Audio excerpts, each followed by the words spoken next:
of lights, the Christmas characters. It's a must-see, and those 7 wood-burning fireplaces keep you warm on a cold January night. Nice and cozy. Just off Highway 167, 2 miles east of the famous Holy Hill Shrine. The drive is beautiful. Enjoy your free dinner tonight. Reserve at foxandhoundsrestaurant.com. You just can't pass on Less is Glass. Find us at lessglassservice.com. Detroit seems to have a real losing problem.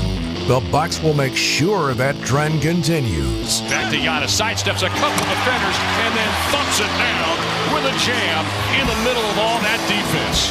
The Bucks are still in Detroit with coverage starting tonight at 5:30. We are your home for the Milwaukee Bucks. News Radio 620 WTMJ Milwaukee. Good afternoon, 12 noon. We have 31 degrees, freezing drizzle, snow possible today with a high of 34. From the WTMJ Breaking News Center, I'm Connie Weber.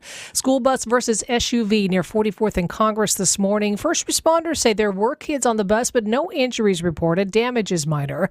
A parent dropping off a student said both vehicles were trying to avoid someone scraping ice off a parked car. More ice is possible when this next winter weather event arrives late tonight into early tomorrow morning. Storm Team 4 meteorologist Tyler Moore says this storm will bring with it multiple types of precipitation. 3-4 in the morning. This band already starting to pull off to the north, getting a wintry mix to some of our southern counties. It continues to pick up and fill in through the morning rush and into the midday hours. We're looking at everything: rain, sleet, freezing rain, snow, all possible. Your complete WTMJ 5-day forecast coming up in less than 10 minutes. Vice President Kamala Harris is in town, part of her tour in support for reproductive rights. Her visit to Wisconsin includes a stop at the International Union of Painters and Allied Trades District 7 facility in Big Bend this afternoon. Meanwhile, a public hearing today in Madison to consider a 14-week abortion ban in Wisconsin. The Assembly Committee on Aging, Health, and Long-Term Care will go over the proposal this afternoon, which, if passed, would alter the already existing 20-week abortion ban in Wisconsin. A spokesperson for Governor Evers says he has no intention of signing any proposal that reaches his desk. New poll has former President Trump well ahead of former South Carolina Governor Nikki Haley in the New Hampshire primary, which is tomorrow. The Monmouth University Washington Post poll puts Trump at 52% to Haley's 34%. Poll comes after Florida Governor Ron DeSantis dropped out of the race and endorsed Trump. A New Hampshire woman tells CBS's Tony DeCopel in Derry she's been struggling for years, and what's wrong with the economy is not the fault of the current administration, but requires a big fix. 78-year-old Sandy Lombard says even with housing assistance, food stamps, and Social Security, she's still struggling. I retired when I was 62 after working my butt off. It's just a sin to think that you don't make enough on Social Security to live on. The whole point of Social Security was you're supposed to be able to retire with dignity. It was. You're telling me that for more than a decade, the money has not been enough. Right. Wow. So this is not a Joe Biden thing or even a Donald Trump thing. It's bigger than that. It's bigger than that. A Georgia judge expected to hear arguments today over whether to enforce a subpoena for Fulton County District Attorney Fani Willis, accused of an inappropriate relationship with the prosecutor in the election interference case against Donald Trump. The wife of the prosecutor, Nathan Wade, has subpoenaed Fani Willis in their divorce case, essentially trying to get her to come under oath and put forward what she knows about the marriage. Fani Willis is seeking to quash that subpoena, saying she has nothing relevant towards the case and that the subpoena amounts to an attempt to harass her and embarrass her public reputation. ABC's Olivia Rubin at the courthouse in Cobb County, Georgia.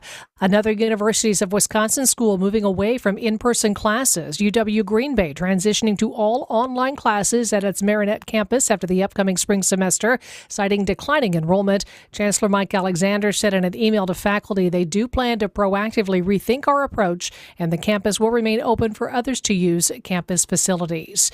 Packers can call this season a successful one, but it still doesn't feel good to lose like they did Saturday night.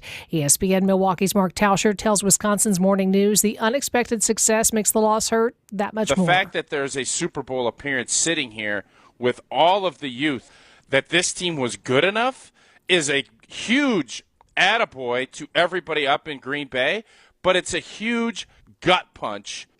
49ers host the Detroit Lions Sunday. The winner goes on to the Super Bowl. Time for news about your money. The WTMJ Annex Wealth Management Market Update. Dow is up 105 points. NASDAQ is up 49. And the S&P 500 is up 11. It's a great time for your retirement and investment strategy review from a fee-only fiduciary. Go to annexwealth.com and click the Get Started button now. Sports, traffic, and weather are next. Citing Unlimited, WTMJ News Time, 12:04. When you see our selection of gently worn brand name girls and women's clothing, you'll love what you find, and you'll love the prices. So low that you won't believe your eyes. At St. Vincent de Paul thrift stores, you'll find something cute, maybe a whole new outfit for so much less. Gently worn brand name clothing at far below retail. You're gonna love it. On Highway 100 at Layton and Greenfield, and 23rd and Lincoln in Milwaukee. Ooh, you're gonna love it. St. Vincent de Paul. Adrian was seriously injured when a careless driver merged into her lane. Gruber was there for everything that I needed. Any questions that I had, Gruber was there. They made me feel like everything about my situation and my accident was very important to them, and that made me feel good. And I would definitely call Gruber again for that. Serving Wisconsin for over 35 years, Gruber Law Offices, one call, that's all. They go above and beyond for their clients. It's the last resort that comes with a grueling and painful recovery. And from what I've been told, it never really feels quite natural. A total knee replacement may make the pain you're living with eventually go away, but it opens up a Pandora's box of other possible issues. And that's why surgeons who really do care will tell you that it's a last resort. There are other surgeons who cry, "Replace! Replace!" But the physicians you'll find at Rejuvenex are primarily concerned with relief. And you may find out that the relief we give you helps so much so that you may not need to get that total knee replacement. This is Richard Salinas, registered nurse with Rejuvenex Arthritis Clinics. Our FDA-approved pain treatments aid inflammation and lubricate your joints. And in most cases, insurance has been shown to cover the costs. At Rejuvenex, we can alleviate your pain, and that'll rejuvenate your life.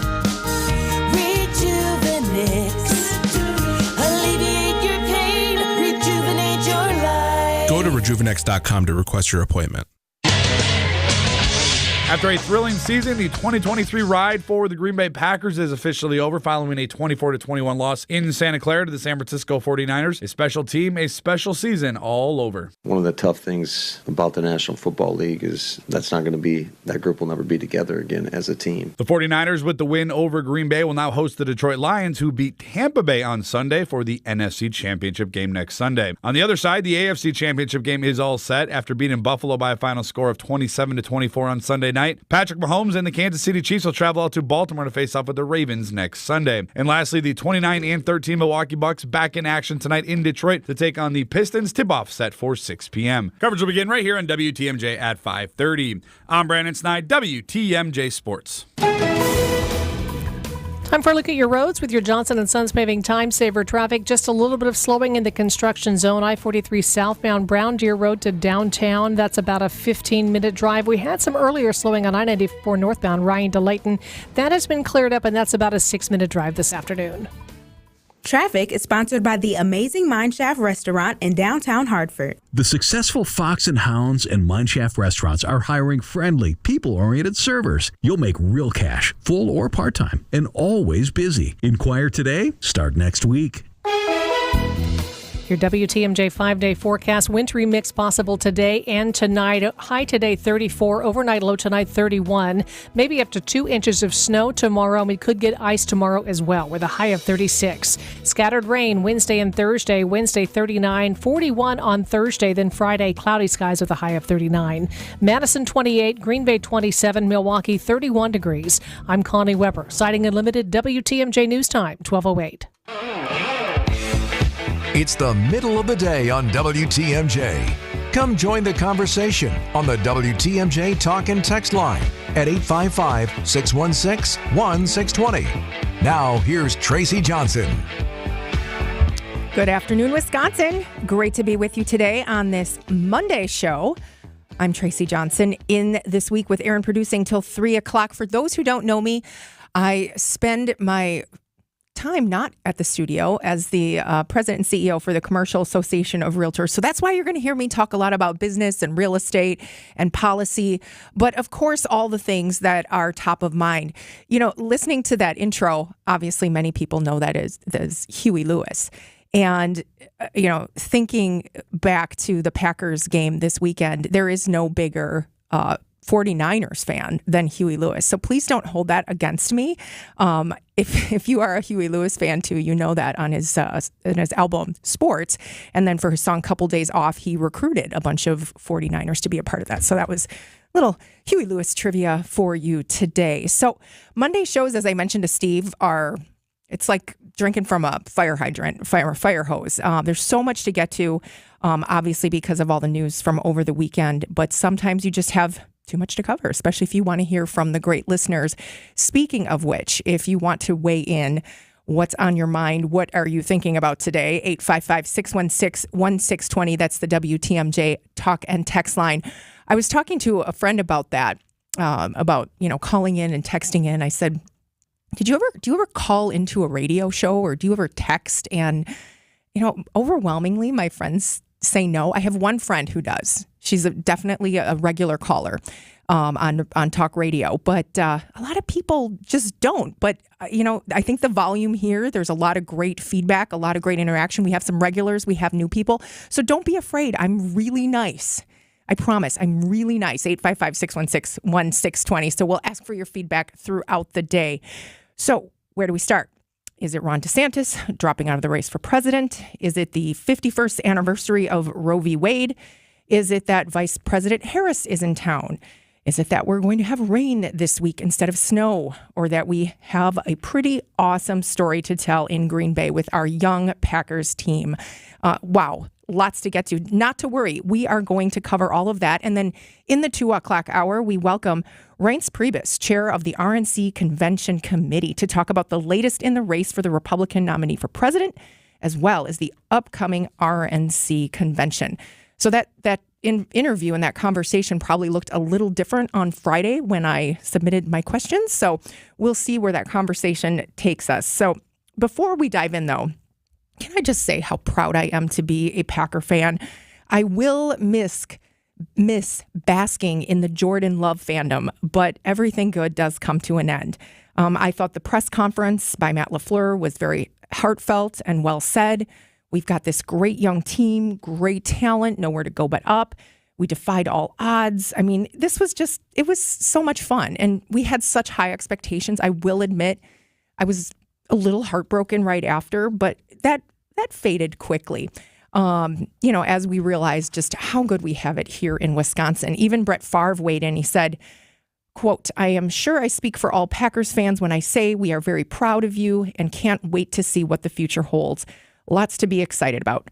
Jordan, keep your chin up because I believe you can be the best Packer quarterback yet." So that was something that Brett Favre posted on X. I thought that was very cool and very classy, considering that Brett Favre is such a great historical quarterback for Green Bay. So that's high praise. That is definitely high praise. So we're going to lead off the show with the developments in the Republican primary. So it's been discussed by a lot of people, but I want to give my take as someone who was an early supporter of Governor Ron DeSantis. I've always had an open mind, but, you know, seeing someone kind of new and fresh, more along my age, get into this race was really exciting. But I think that he made exactly the right move to drop out at exactly the right time. I mean, support was soft and waning, but I liked DeSantis because of his record of accomplishments, his tenacity, and the pragmatism. And dropping out was just another sign of his pragmatism. And he keeps his chin clean for the future, for future endeavors. I also think that Florida is glad to have him back, as he's a very popular governor in that state. As someone who travels to Florida quite often and have family in Florida, you know, that's really Trump country, but they love their governor. I always thought it was interesting to kind of see the support for the two. And I know we never had like a debate or a battle in that state to really compare it to, but I think it was the right move. So We're starting to see that coalescing around Donald Trump. We've got Ted Cruz, Marco Rubio, two former foes of the president. And, I have to go back to Trump's decision not to debate with the other candidates. I think that was I don't want to say brilliant move. I mean, it turned out pretty good for him. I mean, it allowed Nikki Haley and Ron DeSantis to really beat each other up and, just inspired and fired up his base. And I know there are lots of you listening who either really love the former president or really, really don't care for the former president. So, I think it's inevitable, though. Now that this is a two-person race for the Republican presidential primary, I think it will quickly become a one-person race, as Nikki Haley will almost inevitably lose in New Hampshire tomorrow and shortly thereafter falls in her home state of South Carolina, where in both states she trails the former president. Now, those are numbers. I mean, let's just see this play out. But I think there's a certain inevitability to this that I did not see this coming. I did not think this was going to happen. But as I said in the beginning, I tend to be more open-minded and thought that maybe there was room for another candidate, for another conversation. I always believe that good, bold policy and return on promise was what secured my vote. Others are ideological. Others are angry. So according to a piece in Unheard, which was a publication I had picked up, the author suggests that's exactly what we have now, is a debate on the ideas. Trumpism and pre-Trumpism in Nikki Haley. And there just wasn't any room for pseudo-Trumpism, which this author, Michael Lind, suggested was Ron DeSantis' lane. It's one that we want to have as a country, this debate, and one that the Republicans have as a party can use to determine if they stick together or break apart. Last week, we had a conversation with former congressman from Wisconsin, Reed Ribble, and he said exactly that we have this divergence happening at this very moment. And so where this leads, we don't know, but we're seeing this take shape right before our very eyes. So now that Nikki Haley has her two-person race, let's see what she's got. And I think the voters of New Hampshire are going to tell us by tomorrow afternoon. And it might be unfortunate that she won't make it past there. And I think when I say unfortunate, I mean unfortunate for all of us because we won't be able to have that debate of ideas. So then we have the next question, which becomes, who does Donald Trump name as a VP? We've heard him say that he has his selection, but his advisors, people surrounding him, say that's not true. I don't think it's Ron DeSantis. I think he has unfinished business in Florida. And I don't think that it's Vivek Ramaswamy, who we saw drop out just last week. He served his purpose in the campaign, and he might have a bright spot in the future, but I don't think it would be him. We also heard the names of Tim Scott, senator from South Carolina, who he endorsed Trump on Friday. He also got engaged over the weekend, which I thought was quite adorable. Sarah Huckabee, the governor for Arkansas, Kristi Noem, South Dakota governor, and Elise Stefanik, congresswoman from New York. So it will be interesting, and maybe that's the next debate. And I know we don't vote for the vice president, we vote for the president, but this is going to become much clearer in the days and months ahead. Speaking of VPs, our current vice president, Kamala Harris, is in town today, making sure that we know the most important issue to the Democrat ticket in 2024. We will discuss when we come back. Right now, it's 12:18 on WTMJ. Wake up with me. Hey, it's WTMJ's Greg Matzik. Tune in every Monday and Friday at 8:15 for Matzik's Morning Minute during Wisconsin's Morning News. Everything you need to know about all your favorite Wisconsin teams in just 60 seconds. It's a true test to all of us, but I do believe in the guys in that locker room in terms of the character that we have. Every Monday and Friday at 8:15 during Wisconsin's Morning News. Lopez squeezes up a three, rattles another one through. Oh, it's contagious. Sponsored by Holiday Automotive in Fond du Lac. Now, about your house. Eric Brown is the president of Siding Unlimited, your contractor for new windows, roofing, siding, decks, and a whole lot more. He knows about your house. So what do you know, Eric? Your house isn't the ugly one, is it? Well, the function of your home is very important, and function means we are always trying to keep wind, rain, ice, snow, and other environmental variables out so you know you are protected inside. We want to make sure that we button up your home so you can manage your comfort all year. Function is great and very much respected. However, back to the ugly part. Yeah, we don't have to compromise function at all while delivering you a beautiful home that everyone can enjoy. Imagine transforming your home from what everyone is staring at to a home everyone is raving about. We can make your home stand out with gorgeous new windows, bays and bows, double hung windows, casement windows, round tops, stylish grid patterns, transoms. We can even use beautiful siding with vibrant colors, decorative shakes, designer shutters, luxury roofing styles and patterns, and top it all off with a gorgeous entry door system with eye-catching glass options that finish your home with a sparkle. While Siding Unlimited is transforming your home into a work of art, you can rest easy knowing that our professional installers won't compromise function. Your neighbors will be raving about your home, and you'll be comfortable inside and very proud. Yes, your home might be ugly, but it certainly doesn't have to be. Eric and his crews at Siding Unlimited are your go-to contractor here for replacement doors and windows, and roofing, decks, and of course siding. Take the next step. Check them out at sidingunlimited.com. Siding Unlimited, siding and a whole lot more.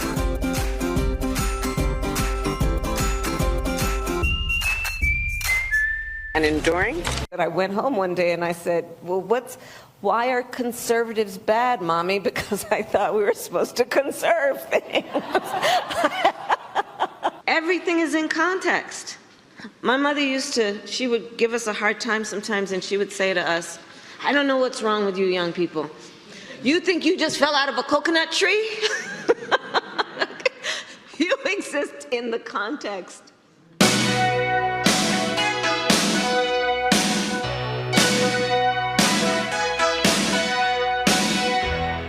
That is your vice president.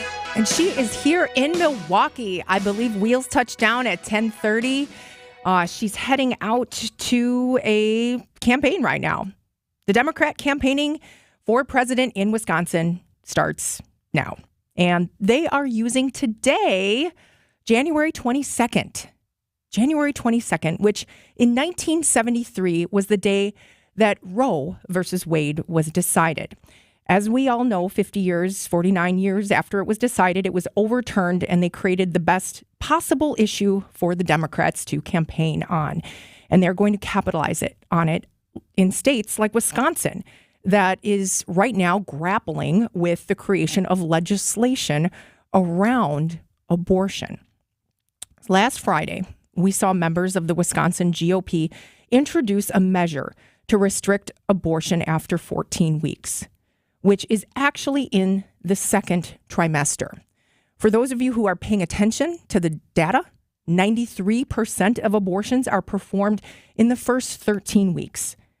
Governor Evers said he will not sign it because he and many of his supporters don't want any further restrictions. Here is what is not being discussed, and I don't think it's being discussed enough. The fact that this bill would actually allow voters in Wisconsin to vote on this in April. If the measure passes, and it's receiving a hearing today, it takes effect the day after it would pass, so after the April election. If this measure does not pass, then it's not passed, and it continues to be unsettled business here in Wisconsin. You know, we have a lot of problems in our world right now that need fixing, and a lot of issues that our current president has failed to rise to the occasion on.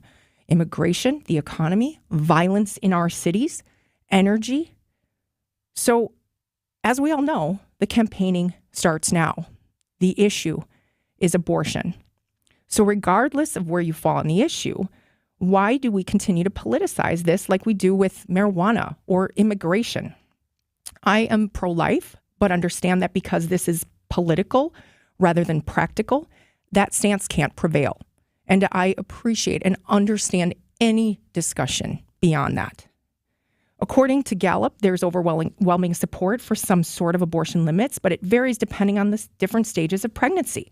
About 2/3 of Americans say it should be legal in the first trimester, while support drops to 37% for the second trimester and 22% for the third. Majorities oppose abortion being legal in the second and third trimesters.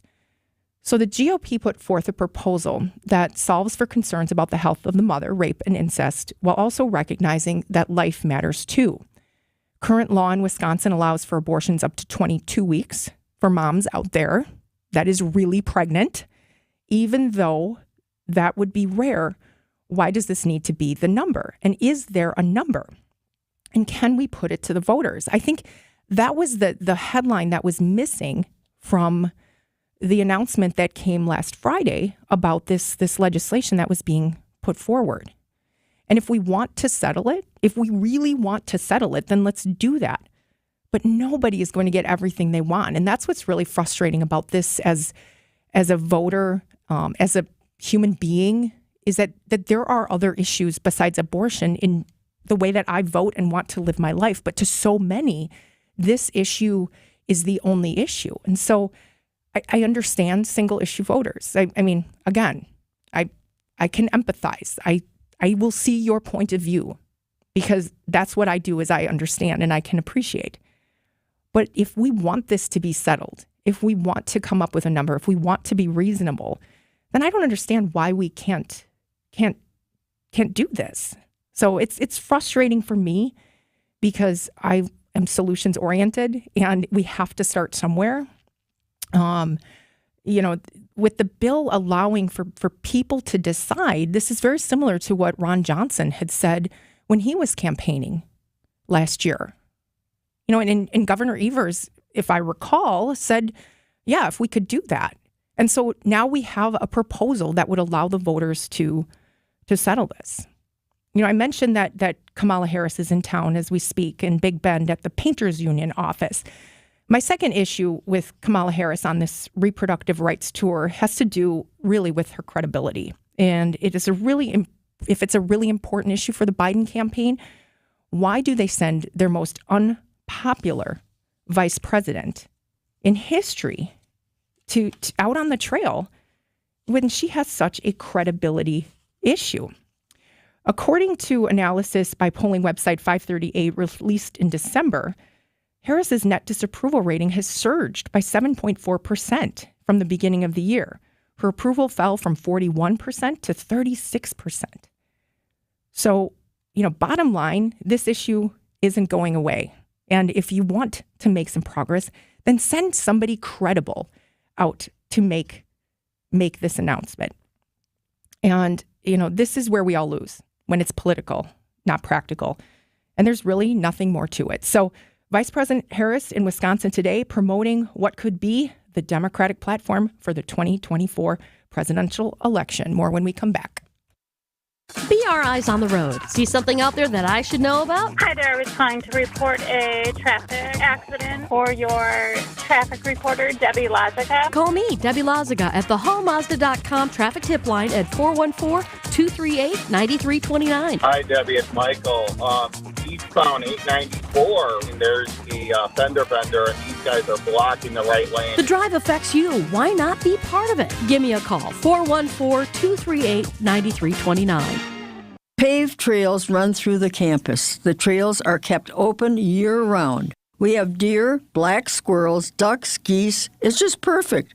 Living life at 3 Pillars, you can live life to the max, however you choose to do it. Make the choice to visit 3 Pillars' nature-filled campus in scenic Lake Country today. The folks at 3 Pillars are happy to give you a tour of their top-rated senior living residences. Get info at 3pillars.org. WTMJ Sandy Max with the Monday Makeover. I'm at the Merle Norman in Brookfield, where as soon as you walk into the salon, you are greeted in a very friendly way. Hi, I'm Maura here at Merle Norman in Brookfield. The first time I came, I met you, but I also met your mom, Renee. Yes, this is a family business. My mom has been with Merle Norman for over 40 years now. What are some of the beauty resolutions here at Merle Norman? I have a resolution to get back on the facial schedule. You can do do facials regularly to really help tackle your skin concerns. They're very results driven, so they really enhance what you're doing at home so you can see the best results. My sister Erin is here as well, and she is focusing on hydrating her skin from the inside out. Drinking lots of water,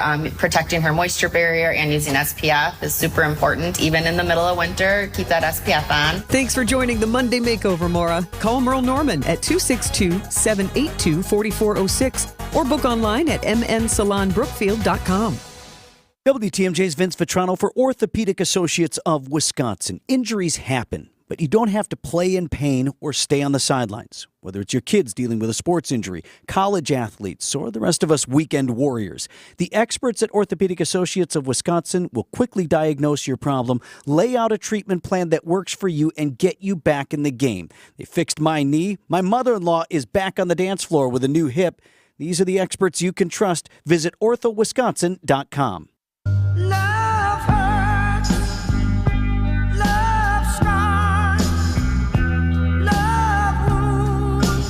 That is your Chicago Bears fan in the producer booth. Thank you, Aaron. I don't know what you're talking about. It does hurt a little bit, but it's okay. We still beat you, like twice. Oh, was there a game this week? Oh, I'm sorry. I forgot. My bad. I must have missed that. All right. Next time. All right. It's lots of feedback on the first segment with DeSantis dropping out. Suggesting that this is also going to be a problem for Republicans in Wisconsin. And in a state like Wisconsin, where Donald Trump is not extremely popular, this will be a drag depending on, who's up for election. This could be a significant drag on the ticket. As for the one texter who says they're very disappointed in me because I am a Republican and that I will vote for Trump. Don't make assumptions from the 262. I think we have to keep an open mind. And, I think this just shows some of the vitriol here. Here's the deal. If you voted for a president that I don't like, or that I think did a certain thing or voted a certain way, I'm not going to hold that against you personally. Okay, and maybe that's a flaw that I have, but it is who I am. And I believe that is who most people are. But I think there is a segment of the population, and it might be a bigger segment of the population that is just can't see. Like you say the word Donald Trump and their head starts on fire. And I feel bad for you. And I am sorry that you feel that way because, we are all experiencing it. And we need to move on. And unfortunately for some people, we are going to have a Trump-Biden ticket. Now, is there going to be a no labels party that is introduced? I don't know. I don't know that could happen. Could there be an independent candidate? I don't know. Can you do a write-in? That could happen too. But I think people in Wisconsin who are more moderate, we're in a very purple state. This is going to be a tough choice, and especially because we're hosting the RNC convention, but don't confuse yourself. There are still a lot of people who voted for Donald Trump who are very excited about this. And there are a lot of people who really look at this as a protest vote against the current president, Joe Biden. And so this is going to be a very interesting discussion as we move forward. And, I don't know how a third party or a no labels candidate inserts themselves. I don't know from the 414 what's the process if Trump gets convicted of a felony and is no longer eligible before he gets elected. We know that if he becomes president that he could pardon himself. I don't know the details of that, but certainly when you look at the timing of the court hearings, I mean, that is definitely could be a big problem. That could be a problem. From the 262, I don't want to see another Trump-Biden race. I'm just not thrilled about it. I'm not thrilled about a San Fran and KC likely being in the Super Bowl either. I know. I'm with you. All right. Thanks for all your feedback. We're going to move on from politics for the rest of the show. So hopefully this was a good way to start the show. Again, always weigh in, 855-616-1620. That's the WTMJ talk and text line. I will try to respond or try to read your comment over the air. But right now, we're going to get to break because afterwards, we have CJ Safer, who will join us in studio. We have the State of the State address coming up, where Governor Evers will, kind of outline the accomplishments and then tell us what to look for in the days, months, and years ahead. He'll also talk about the mental health bill that he helped author and the passage of that, what that means for Wisconsin, and a number of other issues happening in Madison right now. But it is 12:34. More when we return. It's time to make the call. It's time to get that lasting relief you deserve from that awful joint pain in 2024. Hey, it's WTMJ's Greg Matzik for QC Kinetics. Hey, don't go another year compromising because of that awful pain in your knees or your shoulder. Give a call to QC Kinetics, the nation's leader in regenerative, non-surgical pain relief. Now, the best part is your body has what it needs to restore and repair that damaged joint tissue. That means no drugs, no surgery, and no downtime. QC Kinetics can make it happen. Hundreds of board-certified QC Kinetics providers have treated tens of thousands of satisfied patients all over America. People with back pain, with hip pain, any pain associated with arthritis or an injury. And it's not a Band-Aid fix. This is revolutionary. It's treatment that can get you moving again and get your life back. Take the first step now. Give a call to QC Kinetics. A free consultation awaits. 414-285-3474. That's 414-285-3474. Happy New Year from Heiser Automotive. There's no time like now to refresh your ride, whether that means a new car or making sure your current car is winterized and ready to go. For our customers, we've created the Safe and Sound program. Every sale includes the exchange program. Don't love it? Exchange it. Convenience service. Use our new mobile service van. We'll come to you. Lifetime roadside assistance and much more. Stop in or shop online. At Heiser, today's your day. See dealer for complete details. America is kept safe because the Army National Guard responds, protects, and supports our nation when it needs them most. The Army National Guard responds to disasters such as wildfires and floods. They protect us with missile defense, cybersecurity, and civilian support teams for chemical, biological, and radiological hazards. Be there for your community and your country. Visit NationalGuard.com to learn more about part-time service. Sponsored by the Wisconsin Army National Guard. Aired by the Wisconsin Broadcasters Association and this station.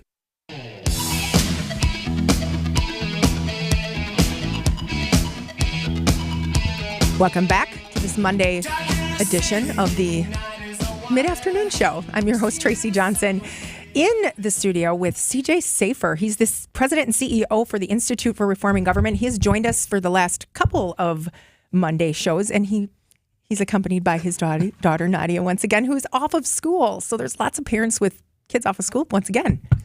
Thank you for having me back, and thank you for letting me bring my daughter back. She's amazing. She made her debut last week. That was pretty awesome. Great job, Nadia. So I want to start here, though, CJ. Tomorrow is the State of the State, which is the annual address given by our governor. And tomorrow, Tony Evers will give his State of the State, past, present, and future. What do you expect to see, or what do you hope to see? Well, much like the State of the Union, it'll be a tremendous amount of politics and talking points, and not a lot about the actual state of the state. It's my biggest pet peeve. Whenever we do these addresses, it's more of just a laundry list of a progressive wish list, and not exactly how is the state doing. Really good WMC, our friends, they did a survey of business leaders, and only one out of every 5 businesses in Wisconsin that they surveyed have a positive view of our economy. 1 out of 5 businesses have a positive view of Wisconsin's economy. That's changed. That's significant. That's a significant drop. Only 22% says that the Wisconsin economy is strong, which is a drop from 39%. So again, according to business leaders, those that are the entrepreneurs, those that are the job creators, those that are growing the economy, making decisions about wages and workforce, overall, they're not positive. I think that would scare me tremendously if I was in government at the moment, especially, when you look at the national uncertainty of the political scene, of the economic scene, of the Fed. I think Wisconsin's economy is in a very precarious position. It would be behoove Governor Evers to acknowledge that business leaders have concerns about taxation, concerns about the workforce shortage, concerns that, as we talked about last Monday, Wisconsin's sitting on a $4 billion surplus projected to potentially be even higher in the next 2 years. So I would use the state of the state to kind of level set of, we have a long ways to go to grow Wisconsin's economy. And again, in divided government, you got to kind of come together and figure out how to spend down that surplus, give money back to the taxpayers, back to the job creators, so we can really get Wisconsin's economy humming again. So we talked about this last week, and Devin LeMahieu had made a proposal, and he kind of went on the speaking tour talking about the possibility of that. I mean, do you sense that this will come up, these tax reforms? It should. I mean, okay, look, we don't know. Republicans have proposed tax cuts in the past. They proposed tax cuts last summer. Some of which my colleagues at IRG worked on. But again, Governor Evers, there's a huge philosophical disagreement that progressives at the moment don't believe that there should be any tax relief to the top bracket. Them thinking that it's giveaways to the rich, when in actuality it's tax cuts for small businesses, and those are really the backbone of Wisconsin's economy. And as the WMC survey shows, there's just a lot of concern, a lot of uncertainty. Certainly in Milwaukee, those issues are there too. And I would say that it's not something that has to be addressed. The problem is there's just not a lot of days left in the legislative session. Well, okay, so he's going to talk about education as well. How do you address that? I mean, obviously the numbers are not good. Obviously there was a lot of COVID money that was spent. Obviously, those numbers don't pan out. What does that talking point look like?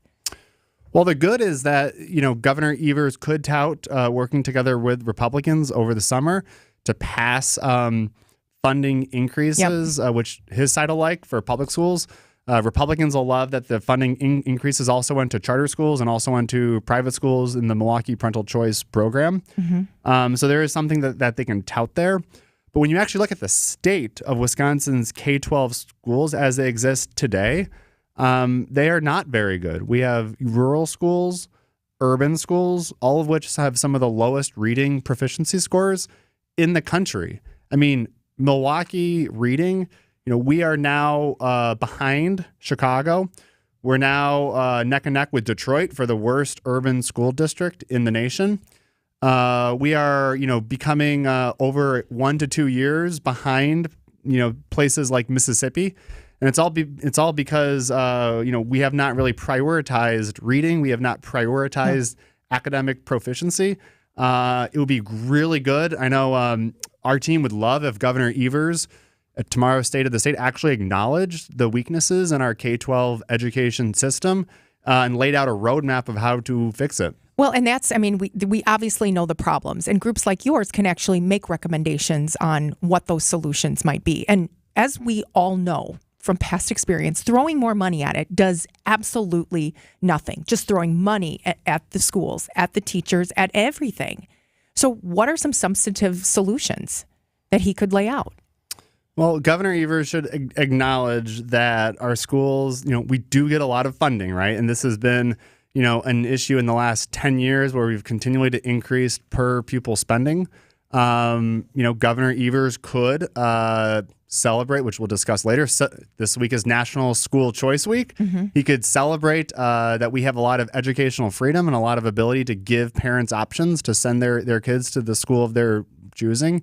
Governor Evers should call for a commission to really focus hard how to implement the literacy bill that was passed over the summer, which, essentially got rid of, junk science, required phonics. But again, the implementation of this reading package is the number one thing that schools need to be doing in the next 2, 3, 4, 5 years. There should be a commission to ensure that it's implemented. We should also make sure that the best schools in Milwaukee, St. Marcus, Carmen, that those schools are given the resources that they need so they can add seats and add capacity, add schools. Because at the end of the day, Milwaukee's education problem, we just don't have enough good schools. Yeah. CJ Safer, Institute for Reforming Government. When we come back, you did a lot of work around the issue of mental health, and we've seen our governor say that last year was the year of mental health. We'll discuss when we return with CJ Safer from the Institute of Reforming Government. Hey, I'm Andy. If you don't know me, it's probably because I'm not famous. But I did start a men's grooming company called Harry's. The idea for Harry's came out of a frustrating experience I had buying razor blades. Most brands were overpriced, overdesigned, and out of touch. At Harry's, our approach is simple. Here's our secret. We make sharp, durable blades and sell them at honest prices for as low as $2 each. We care about quality so much that we do some crazy things, like buy a world-class German blade factory. Millions of guys have already made the switch to Harry's, so thank you if you're one of them. And if you're not, we hope you give us a try soon. Harry's is available online and in-store at a retailer near you. Get a $13 trial set for just $3 at harrys.com/quality. That's harrys.com/quality. Or check us out at your local Costco for a price you can't find anywhere else. Just look for the Chrome Razor with 13 blade refills at your local Costco. You can't miss it. Exclusive to Costco members. I know you have a great dog, right? But you know there's room for improvement. At Sit Means Sit Dog Training, we can help. Our attention-based training system uses modern technology to help you better communicate with your dog, even in high distraction. When you schedule a free consultation with us, you will have the opportunity to see our training in action and meet for yourself our happy dogs off leash and under control. Contact Sit Means Sit today at 262-361-3641 or find us on the web at sitmeansitwaukesha.com to schedule your free consultation so you can have a happy, confident, and obedient dog. Outdoor living is a cherished experience here, especially in the warm season. Outdoor Living Unlimited is a local, family-owned company that will revolutionize outdoor living at your home. Visualize your home and yard with an in-ground pool, screen room, pergola, patio, pavers, deck, even an outdoor kitchen. Get with Outdoor Living Unlimited and put that dream into action. The honest, reliable artists and craftsmen will be honored to work with you. OutdoorLivingUnlimited.com. Celebrate a birthday, anniversary, or retirement this week with a free dinner at the historic Fox and Hounds restaurant near Holy Hill. Buy one dinner, get one free, 7 nights a week. Google Fox and Hounds restaurant and enjoy your free dinner. I'm Randy from All Right Home and Remodeling. Did you know that ROI and exterior home improvements are some of the highest? Some sources say new vinyl siding nets 76% ROI and stone veneer is over 100%. Chances are you've seen your property value increase pretty significantly in the past few years. Want to increase it even more and improve curb appeal? Beautify your home's exterior. There's some great tax breaks to take advantage of too. Call us today to set up a free consultation or visit ALLRITE remodeling.com. Wealth-changing question. Has your advisor created a portfolio based only on your age and risk tolerance? That's simply not good enough. Your money deserves better, and so do you. At Creative Planning, our private wealth managers learn about you first, and then they create a customized plan and portfolio by partnering with our in-house money managers, accountants, and attorneys. Don't settle for a standard portfolio. Book your free meeting today at creativeplanning.com. Creative Planning, a richer way to wealth.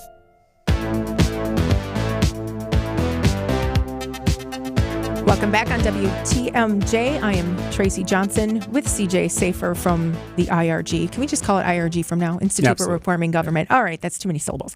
Talking about the State of the State, which is coming up tomorrow night. Governor Tony Evers will be giving the State of the State.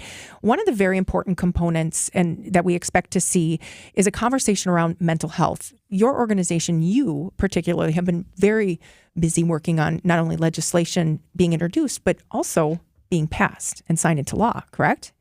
About a year ago, Governor Evers declared 2023, last year, as the year of mental health, an acknowledgement of some of the massive mental health issues that Wisconsinites are dealing with.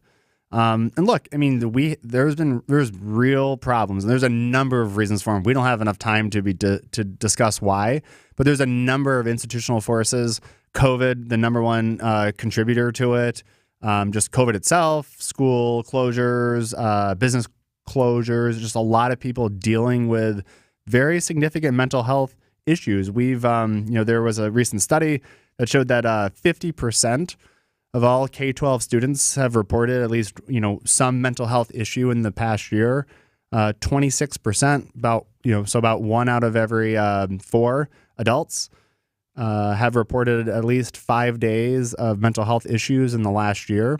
So you're talking about a very sizable chunk. Look, we've proposed saying, look, there's real philosophical differences, but the number one problem that Wisconsin has is we don't have enough mental health providers. So you have a huge increase in people that have mental health issues, but there's just not enough providers. And look, and that's not something we can change overnight in Wisconsin. So what we've been looking at is to say, look, why can't you go across state lines and work with mental health providers in other states through Zoom, through telemental health, through using licensed mental health practitioners in other states? Because if you're licensed in Ohio, if you're licensed in Michigan, if you're licensed in Minnesota, chances are that, you're going to, the licenses procedure is very similar to Wisconsin. It's something that is actually near and dear to the IRG team. Our summer intern, Benjamin Garbedian, was a college student. He had significant mental health issues during COVID. Yeah, he was on the show. He was on the show talking about it, and he was the person that kept saying, well, it's hard to find mental health treatment that's affordable in Wisconsin. So why can't I go to other states? Do it through telemental health, do it through Zoom. There was a little bit of an exemption during COVID when you can do it, but that actually closed shut. And now we're working. We've been working with Republicans and Democrats. We passed a bipartisan bill in the legislature. It's now going to Governor Evers' desk. Fingers crossed that he signs it. It'd be great if he talks about it tomorrow night, 7 p.m. at the State of the State, of how we can get really more out-of-state providers to kind of help with the mental health crisis that we face today. Well, and this certainly, an issue. There have been just so many more, not just cases of it, but more ways to kind of define mental health, and figuring out that mental health it's not something that you just reactively try to treat. Being proactive. And like you said, these providers, these practitioners are just, you can't just open the doors and say, all right, guys, we need you. This is a very skilled profession. And many, many other states have the telehealth legislation to allow for this. Yep, absolutely. We actually rank right now in the bottom half for number of providers for mental health. It's something that when we did our listening tours across the state and we went into rural Wisconsin, we sat down with a rural school district in northern Wisconsin. Fifth grade teacher told us that 1 out of every 2 girls in her class have undergone such significant mental health issues that they've tried to hurt themselves. Oh, my God. And with my daughter here, I'll choose my words very carefully. Yes, yeah. But, it's just an example of how bad the mental health issue is, especially you get out into rural Wisconsin where you have a lot of broken homes, a lot of families deal with drug abuse and incarceration. You have a lot of children that deal with these issues, and it's not unrelated to K-12 policy. There's a relation to spending. You see a lot of these school districts that are using their COVID money that they get from DC. They use that on mental health treatment, mental health practitioners in their own district. You have schools that are now hiring for mental health. Yeah. It's just pervasive in the entire state. Well, and I think what's great is that you're really looking for solutions, and let's just keep our fingers crossed, like you said, that this comes up tomorrow night and that this gets signed by the governor. I want to move now to the IRG's audit of COVID spending. This came out, I think, Tuesday after you were in the studio on Monday. It was your audit of COVID spending by K through 12 school districts and why this matters. So tell us a little bit about that and what you found. Well, look, my colleague Quentin Claiborne has done a Herculean task of tracking every dollar that's been sent from Washington, D.C. to Wisconsin school districts through COVID relief. There was 1.49, a little under $1.5 billion of federal money that's flown right from D.C. right into districts. And the question that he had, which was, well, where's the money going? What's it being spent on? He tried to track it down through DPI, the Department of Public Instruction. We thought that the way that they were tracking the money was insufficient. not as transparent as it should be. So he took the task of creating his own audit. There's a dashboard on our website, reforminggovernment.org, where you can actually look to see where every district is spending their COVID relief money from the feds. So right now, it's been kind of shocking, right? Because mental health, we just talked about, big issue. Construction is more districts are spending money on construction than mental health. Construction is the second largest expenditure of COVID money. And remember, this money comes from D.C. Wait, what are they building? This money comes, well, it depends, right? There's a lot of using it on facilities, using it on athletics, and using it on COVID money for athletics. And it's a huge problem because the Biden administration itself, when they passed the bill to send the money from D.C. to school districts, they basically said, you should be using this to supplement issues relating to COVID. COVID relief. Biden administration said, don't spend it on COVID. Biden administration said, don't spend it on construction. We've been noticing a huge uptick in that. It's really concerning, especially because these districts are going to come back in January of 2025 with their hat in hand and saying, and referendums too. There's referendums. Yeah. Milwaukee Public Schools still has about $1 million of taxpayer money from DC that they have not spent yet, or at least according to the data, it's not allocated for yet. I think that's a huge issue. As we're going to referendum, I'd like to see them spend down all the COVID money first. You look at districts like Green Bay and West Bend, they still have about half of their COVID money that they haven't spent yet. And we think it's a real problem because there's been, so much money coming from DC. It's hard to track it all during COVID. We're just trying to do the best job that we can to track every dollar of the $1.49 billion. What are school districts spending it on, and who has not spent it because the legal deadline to spend the money is September of 2024. Okay, so they don't spend it in the next 8-9 months. What happens? It goes back to the Fed, and now. Potentially, but I mean, it's one of those things where, who's going to really force the Fed? Who's going to, force it, right? Because, you have these deadlines. Deadlines are frequently passed, as we see all the time. Money's fungible. But I mean, the takeaway way that we have is the number one thing to keep in mind is there's a fiscal cliff coming. So much money from DC. About $500 million, about $500 million, has been spent on personnel. So you have districts that are using the COVID money, spending on people in their district. And some of them may have a really good reason to. Absolutely. I mean, teachers are important. Administration Teachers are important. Yes. We've talked to some school district administrators that have used that COVID money on mental health practitioners because they say, look, we have a mental health crisis. We need to spend the money immediately.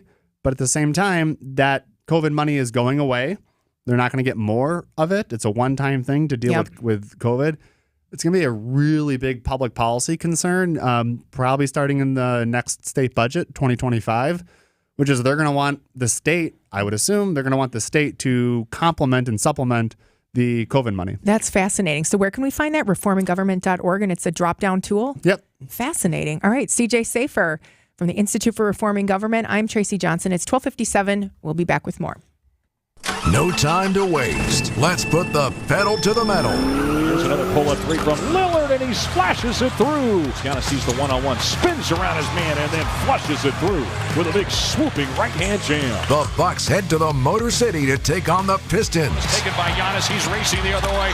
Glides in and plunges it through. Our Bucks Radio Network game day coverage starts tonight at 5:30. We are the home of the Bucks. WTMJ. WTMJ Sandy Max with the Monday Makeover. I'm at the Merle Norman in Brookfield, where as soon as you walk into the salon, you are greeted in a very friendly way. Hi, I'm Maura here at Merle Norman in Brookfield. The first time I came, I met you, but I also met your mom, Renee. Yes, this is a family business. My mom has been with Merle Norman for over 40 years now. And what are some of the beauty resolutions here at Merle Norman? I have a resolution to get back on the facial schedule. You can do do facials regularly to really help tackle your skin concerns. They're very results driven, so they really enhance what you're doing at home so you can see the best results. My sister Erin is here as well, and she is focusing on hydrating her skin from the inside out. Drinking lots of water, protecting her moisture barrier, and using SPF is super important. Even in the middle of winter, keep that SPF on. Thanks for joining the Monday Makeover, Maura. Call Merle Norman at 262-782-4406 or book online at mnsalonbrookfield.com. Get a tax refund advance loan at Jackson Hewitt now. No fee refund advance is offered to eligible clients. Application required. Loans by Republic Bank. Details at jacksonhewitt.com. Shop the January New Year's sale on better quality furniture and mattresses at Ken Michaels Furniture. There are many reasons to choose document imaging technology from James Imaging Systems. Chris McLean, co-owner of DBAT Brookfield, the baseball and softball training facility, had his reasons. I think the biggest thing, the important things for me are effective communication and timely response. James Imaging Systems, Kyocera copiers, Kyocera network printers, Kyocera color systems, and the James team that works with you to provide the business technology to help you thrive.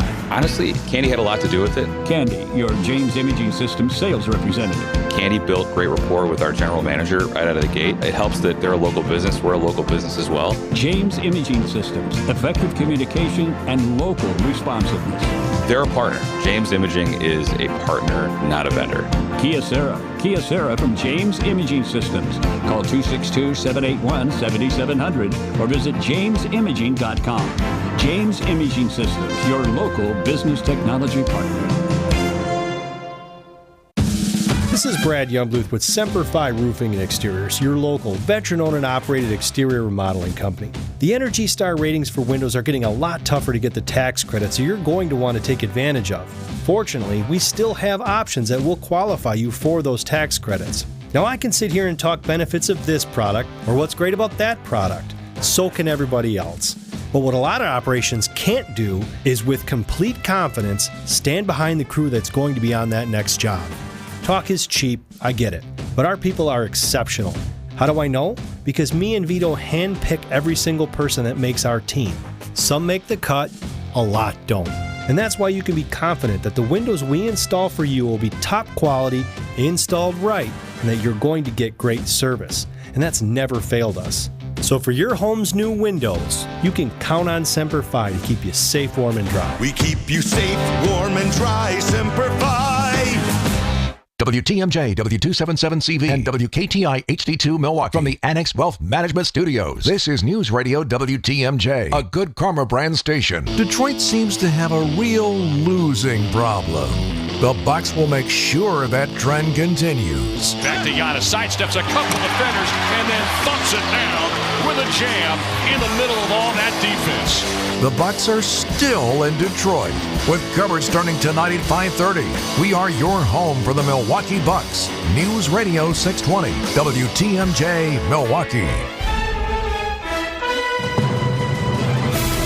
101, we have 32 degrees, cloudy skies, and a wintry mix possible today and tonight. Overnight low tonight 31. From the WTMJ Breaking News Center, I'm Connie Weber. Oh, it's good to be back in Wisconsin. Good afternoon, everyone. Good afternoon. Vice President Kamala Harris campaigning for reproductive rights in Big Bend today. Protesters on both sides of the abortion issue turned out. On one side of the intersection of National and Enterprise Drive, a group waving Palestinian flags. Organizer Lauren Forbush with Reproductive Justice Action Milwaukee tells WTMJ. There's a reason that they put Kamala in the middle of nowhere, because they knew Milwaukee would show up.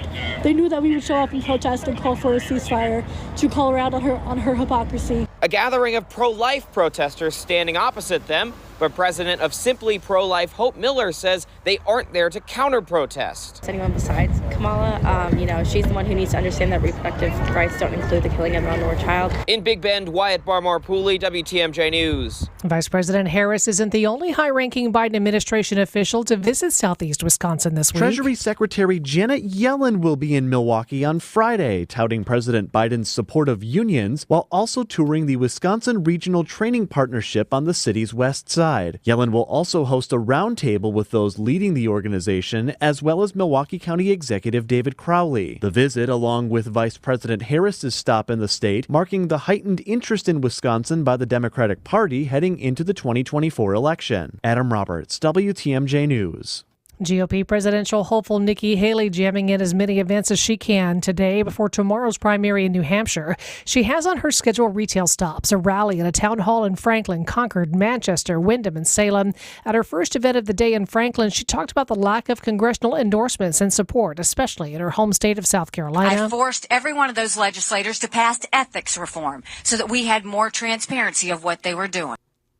Latest Monmouth University Washington Post poll has Trump at 52% compared to 34% for the former South Carolina governor.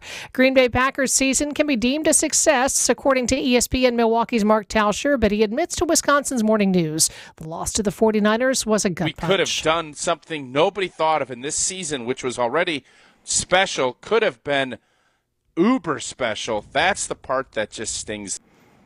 He believes the Packers were the better team on Saturday night. The 49ers will now host the Detroit Lions next Sunday. The winner goes to the Super Bowl.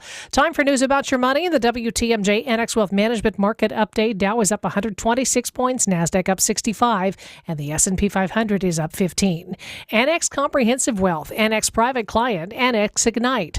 Financial planning at every level. Details at annexwealth.com. Sports, traffic, and weather are next. Citing Unlimited, WTMJ News Time 104. This report is brought to you by Rejuvenix, your non-surgical joint therapy experts. I couldn't even bend over, but now after stem cell treatment, I can deadlift a house. Now this is an exaggeration, but I do hear about unbelievable miracle outcomes, and I have to ask, do you really believe them? If they were true, these biological treatments wouldn't even have to be advertised. Truth is, stem cell effectiveness is nowhere near 100%. It's expensive, and it doesn't last. At Rejuvenix, our FDA-approved pharmacological treatments ease inflammation and reduce pain. They're precisely administered to where your pain lives, and they work.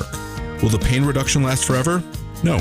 But in some cases, relief has lasted as long as 24 months, and in most cases, insurance has paid for the treatments entirely.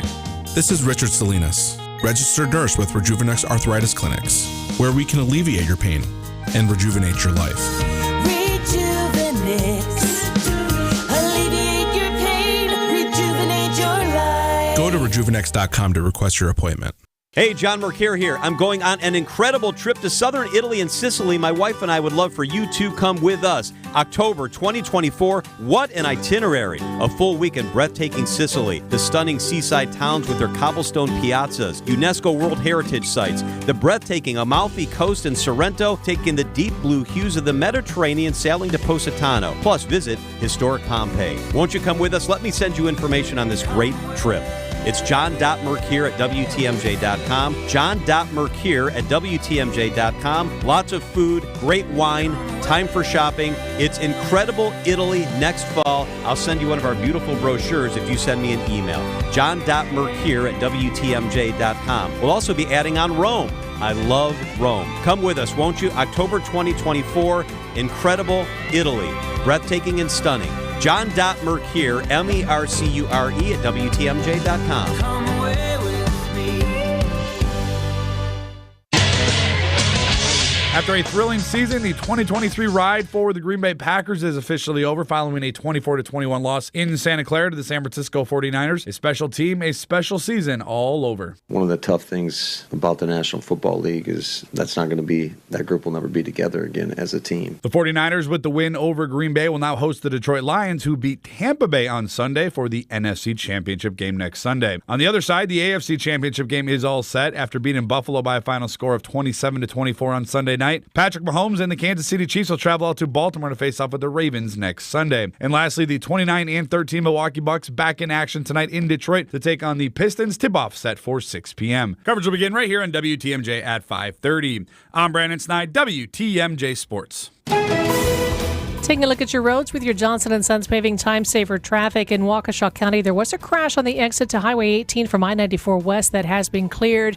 Other than that, a few disabled vehicles on shoulders, but nothing blocking any traffic. A little bit of slowing. I-43 southbound at the construction area, Brown Deer Road to downtown.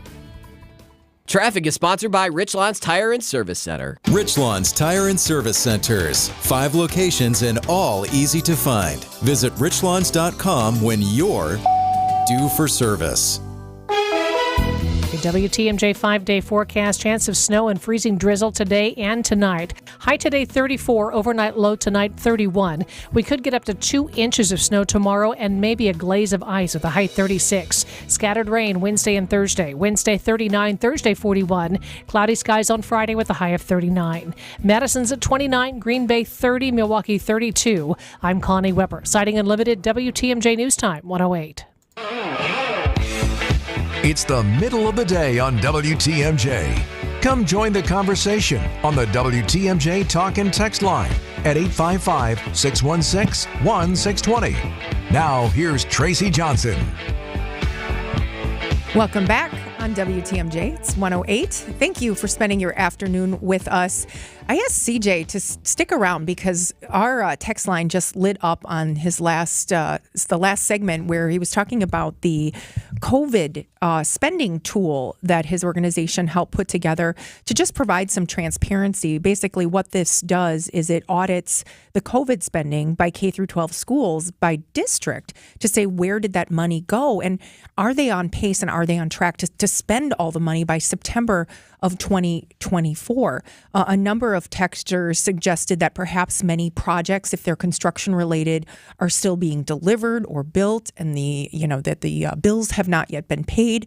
One from the 414 that says that that they're in the process of building outdoor classrooms, and they still have some ways to go. I think those are all fair comments, but really your tool is meant to just give a status. It's providing transparency to the taxpayers, correct? We believe in open and honest government. And right now, if it wasn't for IRG, we would not know where every single dollar is going. So what we're saying is, look, we just want to know, up from now or from 2022 to September of 2024, where is the $1.5 billion of federal COVID money? Where is it being spent in districts? It's supposed to be spending to help with the issues that stem from COVID, from the historic, almost unprecedented learning loss that Wisconsin schools have faced. Some districts, they'll have their reasons for spending. We try not to make too many opinions. I do think that only 5% of the money, 5% of the $1.5 billion, as of right now, has only been spent on mental health. This is last year was the year of mental health. Mental health and COVID in schools is like always in the same sentence. 5% being spent on mental health seems incredibly low. 20% being spent on construction seems incredibly high. Some districts are spending it on ventilation and some things that are related to COVID. Some districts aren't. And we think that it's important that taxpayers and voters make those decisions. But also, we want to track to make sure where this money's going from until September of 2024. Yeah, and also a clarification. We are in a day and age and a time when there are many, many, many, many referendums being proposed for the spring ballot. And, those costs, those are unrelated really to the COVID spending. But we had talked about the fact that some of this money could be fungible in some ways. And, I know that's not the preferred way to look at it, but it can be. We had one texter who said that she worked with an Illinois district and that the numbers and the spending was all very, very well documented, and there would be no way that it could be misused or mishandled. And I believe that. I mean, this data that you're looking at are properly handled. It's just a matter of how it's being spent that maybe needs a little bit more transparency. Correct. And we should never be second or behind Illinois when it comes to open government. Okay, good point. So this week is a very important week that your organization and you throughout your career have been focused on. It's National School Choice Week. So why is that important? National School Choice Week is a celebration of all the education options that we have in Wisconsin. We have charter schools, we have private schools with vouchers, we have traditional public schools. And really, we have the ability where you can send your child to a whole number of schools. It's about acknowledging parental empowerment to make decisions over where to send their child to school. Quite frankly, it's an acknowledgement that, for nearly 35 years, Wisconsin's been the birthplace of school choice, and a lot of other states have followed us. And it's, for a time we were a leader and national school choice all across the country. You have different states that are just taking a moment just to reflect and just acknowledge of the importance of empowering parents and the importance of really working hard to ensure that children have access to high quality schools, whether it's a private school, a charter school, or a traditional public school. Because K-12 education, in my opinion, is the number one public policy issue for state lawmakers. And National School Choice Week is just a week of just taking a moment just to acknowledge all the gains that we've made as far as public policy in the state of Wisconsin. CJ Safer with the Institute for Reforming Government. Thanks for your time. We'll talk to you next week. See you next week. Nadia, thanks for joining us. All right, more when we come back. It's 1:13 on WTMJ. Get inside the mind of Mark Tauscher. I think that there should be no timeline on when you can start a snowblower up. See the world from his perspective. It's not like a noise machine. It's loud, it's obnoxious, it's gaseous. On Wisconsin's Morning News, every day at 7:50. I don't think there's anything sleep-inducing about a snowblower. Oh, that is soothing. There you go. I'm going to take a nap. Presented by your Wisconsin Chevy dealers, Pella Windows and Doors of Wisconsin, and Kohler Services. Accunet Mortgage is an equal housing lender. NMLS ID 255368. Chris and Tim closed their first loan with Accunet $116,000 ago in terms of the median sales price in southeastern Wisconsin. We helped their daughter buy a home earlier this year, and now we're helping them buy their retirement condo. We're told there were 3 offers, 2 cash offers, and Chris and Tim's offer backed up by an Accunet rock-solid guaranteed pre-approval. All 3 offers were probably over the asking price, but we're surmising Chris and Tim's offer was the highest because when the sellers asked the listing broker if they could count on the offer with the pre-approval letter, the answer was simply, Accunet really does their homework. It's not easy to beat a cash offer over the asking price, but that's exactly what Tim and Chris did with some help from their trusted family mortgage lender. If you don't think the lender's name on your pre-approval letter matters, think again. It's still a seller's market in the Badger State, so click on the blue button at Accunet.com today to get started with your rock-solid guaranteed pre-approval. That's ACCUNET.com. Brewers win! Get more from your live baseball experience with the 2024 Brewers Ticket Plan. On sale now. Don't miss more exclusive Brewers season seat holder rewards, like your very own batting practice session, more can't-miss action, and more access to the game you love. It's your ticket to being a VIP Brewers fan this season. Plus, you'll enjoy savings on ticket prices you can't get anywhere else. Learn more at brewers.com/ticket plans. Happy New Year from Heiser Automotive. There's no time like now to refresh your ride, whether that means a new car or making sure your current car is winterized and ready to go. For our customers, we've created the Safe and Sound program. Every sale includes the exchange program. Don't love it? Exchange it. Convenience service. Use our new mobile service van. We'll come to you. Lifetime roadside assistance and much more. Stop in or shop online. At Heiser, today's your day. See dealer for complete details.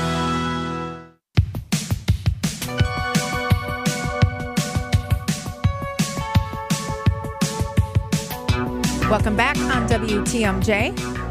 I'm Tracy Johnson, in with you until 3 o'clock this afternoon. Thank you for all the texts on the text line, 855-616-1620. I know one texter after the first half hour, I know I kind of talked during the first half hour. If you want to weigh in, please feel free. I am continuing to read text responses, and I'll pass over some of the naughty ones, but I will continue to read as many of the texts as I can, or give us a call on the WTMJ talk and text line. All right. I am a mom of 2 young boys, and one of the things that I talk a lot about with my family and friends is college. I mean, everybody asks, what are your kids going to do? What are they interested in?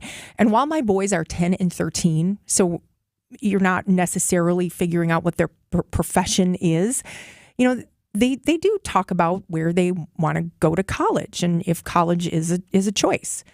The issue, though, is around paying for college and how college has become so expensive. It's something that we talk about a lot. I went to college in 1995, the good old days. Maybe we can find some 1995 songs over there. In that day and age, you applied to 3 or 4 colleges, and It wasn't like it is today. I got accepted to a few, and I decided to go to Marquette University. I actually wanted to study broadcast journalism. I quickly changed my major and went into public relations, and now I'm behind a microphone filling in on WTMJ. How really cool is that, right? I commuted, though, and I did not live on campus. I was trying to save money. I paid for, my own tuition, books, and fees, but not the room and board. Well, I'm not sure if you caught this. Over the weekend, Marquette University sent out a release on Friday afternoon that the college tuition is going to be $50,000. They are raising undergraduate tuition by 5% next year. Now, I know that college prices have gone up. I know this because I've, talking to friends, you see it in the news, and I'm just like, it's stunning. But to see my alma mater, it's like $50,000. This is before room and board. So Marquette announced the new rates for the 24-25 school year this week. This was an online statement. They pointed to inflation. Okay, I get that. Increasing energy and healthcare costs. I get that. And other economic pressures for the 5% increase. This is a $2,300 increase from the current year. That is big money. That is big money. I think that the first year I went to Marquette, it was around $2,300. Room and board rates are also being bumped up 5% to account for improvements to dorms and dining halls, as well as offsetting the rising cost of operations, utilities, and food. Living in a double room with a meal plan will range from $15,500 to $17,000. This was crazy to me. Tuition at the Jesuit institution on Milwaukee's Near West Side was around $30,000 in 2010.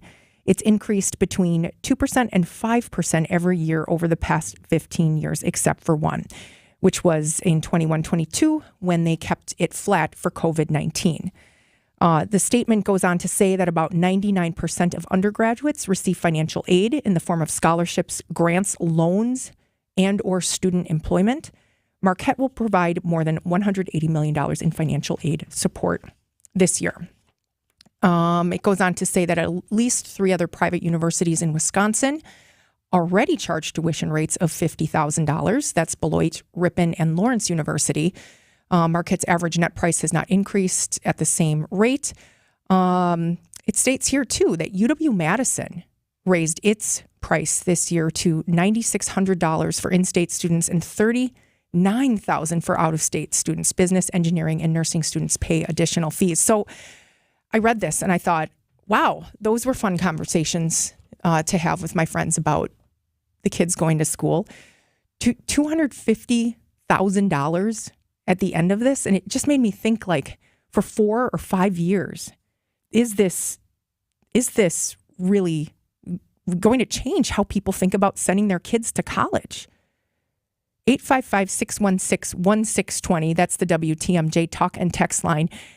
Are these schools and are these universities really in touch with what's going on? Are they going to get these fees? Are they going to get these rates? Or are you giving that another look? Are you thinking about this in a different way because of prices? Because the price is just skyrocketing. And this is $50,000 this year. That's going to go up again and again and again and again. 855-616-1620. That's the WTMJ talk and text line. And this is what I really grapple with. What is a student to do? What is a family to do in this instance? I mean, even the UW-Madison at $9,600 before room and board. I would bet room and board at Madison is probably $15,000 too. And, we can debate whether it's worth it or not, depending on the job that you get. But is it making you think differently about going to school? $50,000 for 1 year at Marquette University. 855-616-1620. Your reaction, my response when we return. WTMJ Now with Steve Scafidi. I just don't like caucuses. Small number of people over representing older voters. big time. Get the latest news. I've just about had enough of politicians pretending they're medical experts. Hear the opinions. Any 15-yard penalty should be automatically reviewable in playoff games. They're too important. All in Wisconsin. All I have to say to you to prove that point, fail Mary. Weekdays from 9 to noon on WTMJ. Better days start with a better night's sleep on a mattress from Milwaukee Mattress and Ken Michaels Furniture. Handcrafted in Milwaukee, our mattresses are custom built to your needs. We have all the comfort and firmness options to give you your best night's rest. Buying direct from our factory showrooms will save you up to 50% compared to national brands. Shop today during our New Year's sale at Ken Michaels Furniture for over 75 years of uncompromising quality, local factory direct saving, and your best night's sleep. Start the new year right with Norwalk Furniture on sale now at Ken Michaels Furniture. Save 35% on showroom pieces that are ready for immediate delivery, or in just 35 days, you can create a look that reflects your unique style with over 850 fabric and leather options and comfort levels, from cuddling to extra firm support. Norwalk Furniture's American roots go back over 102 years. For better quality American-made upholstery, shop the Norwalk Upholstery Sale at any Ken Michaels Furniture locations in Greenfield, Brookfield, or downtown. The hit Wisconsin musical is back. Guys on Ice, the ice fishing musical, returns to Milwaukee Rep this winter. A day on the lake is easy when the jokes are funny, there's beer in the bucket, and the fish keep on biting. Join two best friends in their shanty up north as they spin wit, wisdom, and side-splitting songs about life, love, and the one that got away. Get ready for Guys on Ice, now celebrating 25 years of laughter, playing now through March 17th. Get tickets at MilwaukeeRep.com. Home is where the heart is. Family meals, laughter, and warm memories. As your local contractor that's been around for 40 years, J&J Contractors has been helping families create new memories for generations to come by reimagining your kitchen space for baking holiday cookies with the family or opening up your lower level for friend and neighbor entertainment. Whatever the project is, J&J Contractors does it with top-of-the-line craftsmanship. Just Google J&J Contractors to see their reviews for impeccable work and outstanding communication. Don't go chasing waterfalls. Please stick to the rivers and the lakes that you used to. Marquette University raising undergraduate tuition by 5% next year, surpassing $50,000. Aaron and I were going back and forth. So I went to school. I finished in 4 years, and I was pushing it because I ended up taking a few, I decreased my credits in my first year, and so I had to make them up. It was a challenge, but more students are going for 5 years, and when you're shelling out $50K a year just for tuition, plus the room and board, I mean, there is a point where you say, okay, we really need to look at this. And I don't want to call out Marquette University specifically, but they had made the announcement, and it is my alma mater. So just looking at this number is just stunning. I have from the 920, I encourage my children to go to tech school, more bang for your buck, and the jobs will be out there. I think fair point. When we look at the jobscape for young people, it has certainly changed. And some of the liberal arts colleges that focus on, business or consulting or some of these other degrees, those jobs are harder and harder to find, especially for recent college grads. We just talked about this last week, that there are many employers who are saying, I'm going to be looking for experience. I don't want to have to train people, even though they come out with a degree. I'm looking for experience. And, you're seeing recently more and more companies that are laying people off. I mean, this is a very interesting, tumultuous time to be in the workplace, in the workforce. From the 414, Marquette tuition was $18,000 in 2001, $19,000 in 2002. Oh, yeah. So no, I can't read that one. Just a couple others that are saying we subsidize a lot of students, so maybe we should stop doing that, so that we're not raising everyone else's rates. But are these rising costs making you think differently about going to college or sending your kids to college? College enrollment numbers have been declining for years, taking a really big hit during the pandemic. This is because the number of Americans of traditional college-going age is expected to dramatically drop in 2025. So many of them are facing a cliff. And so, what does that mean for the future of these colleges? Are they going to focus more on the quality versus the quantity?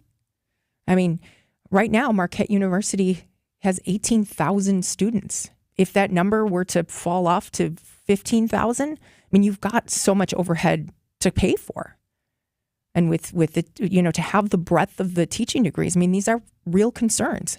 Inflation is real, and it matriculates throughout everything. Scott in South Milwaukee, you're on WTMJ.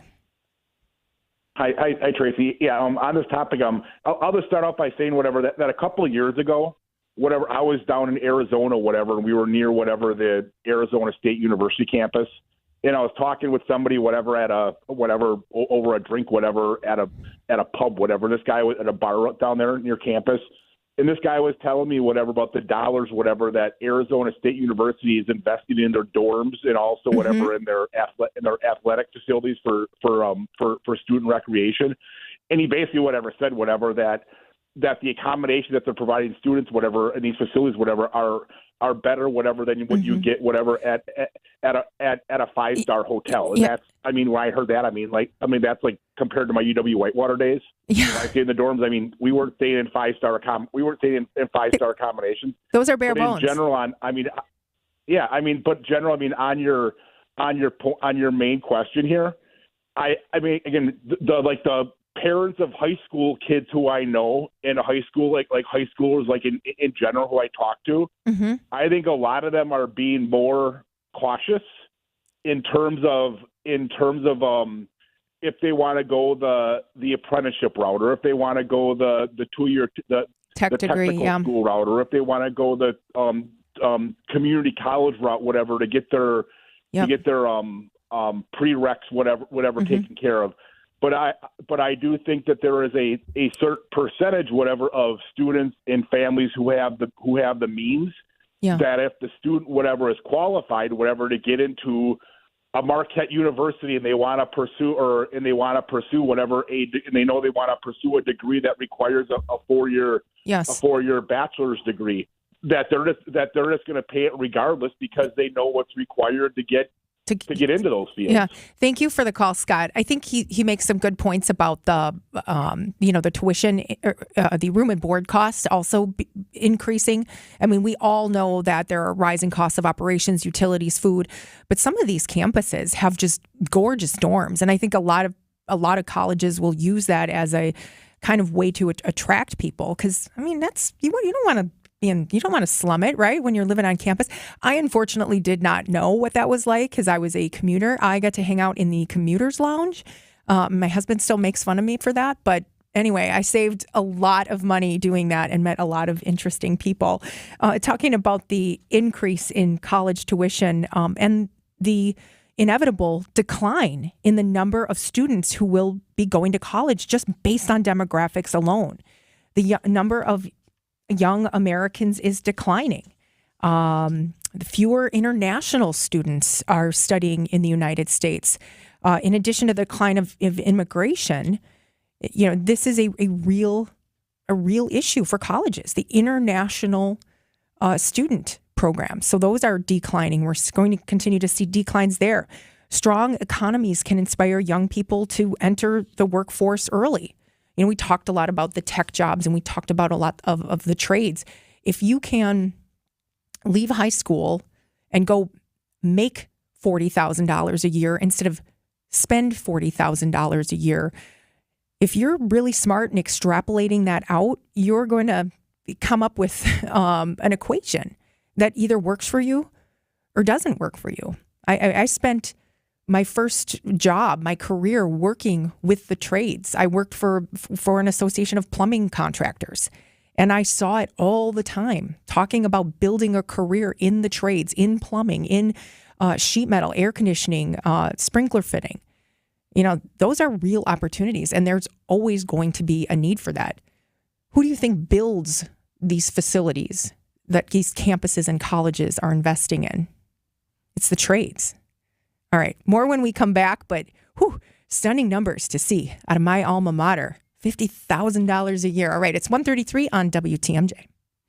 It's WTMJ's Debbie Lazaga for Comfort Awnings. You've heard me talk about the wonderful new retractable awning the team at Comfort Awnings installed at my home. Now I can have all the cookouts and get-togethers in my backyard with some extra shade and relaxation for my guests. Comfort Awnings is a local family-owned company in Burlington that provides expert installation in southeast Wisconsin and northern Illinois. Right now, you'll receive a free motor with the purchase of any awning or screen until the end of January. Call 414-AWNINGS for a free estimate or visit comfortawnings.com. In this market, you'll find Fisher Investments is different than other money managers. Different how? Aren't we all just looking for the hottest stocks? Nope. We use diversified strategies to position our clients' portfolios for their long-term goals. You don't just provide cookie-cutter portfolios? No, we tailor our clients' portfolios to their goals and needs. But you still sell investments that generate high commissions for you, right? No, we don't sell commission-based products. We're a fiduciary, the highest standard of care for a financial advisor. It means we're obligated to act in our client's best interest. So when do you make more money? Only when your clients make more money? Yep, we have one transparent management fee structured, so we do better when our clients do better. Sounds like you really look out for your clients. We do, because our priority is helping them achieve a comfortable retirement. That might be why most of our clients come from other money managers. Visit FisherInvestments.com to find out why investors like you switch to us. Fisher Investments. Clearly, different money management. Investments in securities involve the risk of loss.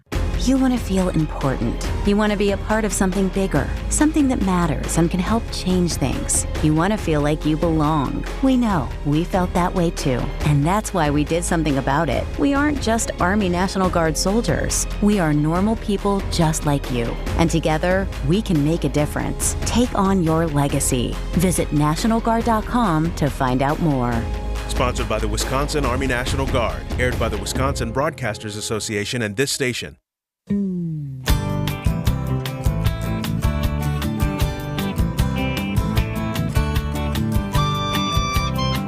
Welcome back on WTMJ. Lots of great texters. Lots of great texters weighing in on this talk about the recent announcement by Marquette University, the 5% increase in tuition. Just a little bit of feedback here from the 414. UW Milwaukee undergrad is under $10,000 a year. Lots of great alternatives. Tracy, my daughter, is a senior in high school and deciding where she wants to go to college. Looked at Marquette, but quite frankly, between the sticker price and the fact that it is no longer prestigious, that's what the texter says. It's not a selective university anymore. It's probably not worth it. From the 608, Tracy, I attended Loyola University in the 70s. I've been grateful for my education and don't wish to see fewer and fewer people attending college. Our nation depends on having as many educated citizens as we can. So, I think lots of great input on that, but nevertheless, each family has to make its own decision. I want to move to this story now and get your input on it because it was a striking headline to me regarding reckless driving in Milwaukee. So it's no secret that we have a reckless driving problem here in our state and in our city. And it's become worse since COVID-19 and lots of factors for that, including the fact that, people were used to driving where there were fewer cars on the road. Number one. Number two, there were fewer arrests made. People were not maybe, punished for reckless driving. There was just so many other things to worry about. But the headline from the Milwaukee Journal-Sentinel this morning reads that as Milwaukee police chase cars more, crashes are up and arrest rates are down. So there was a study done that kind of pulled some of these data points. And, I just wonder how the public feels about these chase policies for reckless driving. Milwaukee police are engaging in almost 3 times as many vehicle pursuits in recent years. And even though crashes have almost quadrupled and the apprehension rate is down, officials believe the chases are worth it. So according to this recent study, the increase is fueled mostly by the rise in reckless driving, which in 2017 drove Milwaukee's Police Oversight Board, the Fire Police Commission, to force an expansion of a policy governing when chases are acceptable. So before 2017, there had to be a cause, whether it was a crime or drugs, that had to be at the root of why there would be a chase. But since 2017, when they changed the policy, they were able to chase based on reckless driving, or what they saw was reckless driving. And I think, I don't want to say it's easy to point out or it's easy to recognize, but I think we all know and we've seen reckless driving in our city. So the commission has since resumed the practice, and in December released a study focused on 2022 pursuits and also provided data for the 3 years that previously weren't studied. And again, they found that the number of crashes was up and the arrest rates were down. In an interview, though, the commission's chair, Miriam Horowitz, said that the report was fairly favorable toward police. Although the raw number of crashes has risen, she pointed out that the rate of crashes has fallen, while officers often terminate pursuits on their own, demonstrating reasonable restraint.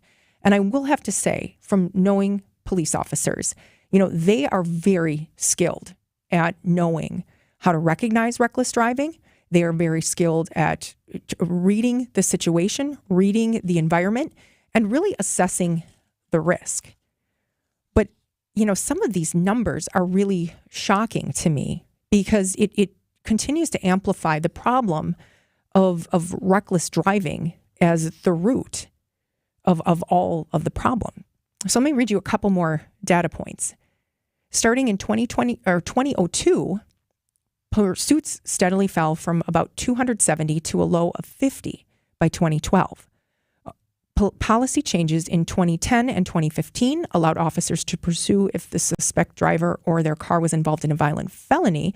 By 2017, pursuits steadily rebounded to almost 370. So, you've got more and more police chases happening as a result of being able to chase because of reckless driving. After the policy change, pursuits nearly doubled to about 880 in 2018.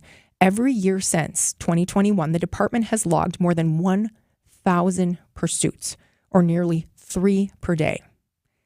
Now, that's terrifying. And to think about the fact that we have thrown so many resources and so many dollars and time into trying to solve for reckless driving. And it just seems to be a going nowhere. And the number of people who are hurt, so the data goes on to say that although the percentage of pursuits that result in crashes is falling from a high of 47% in 2007 down to 14% in 2022, the raw number has almost quadrupled.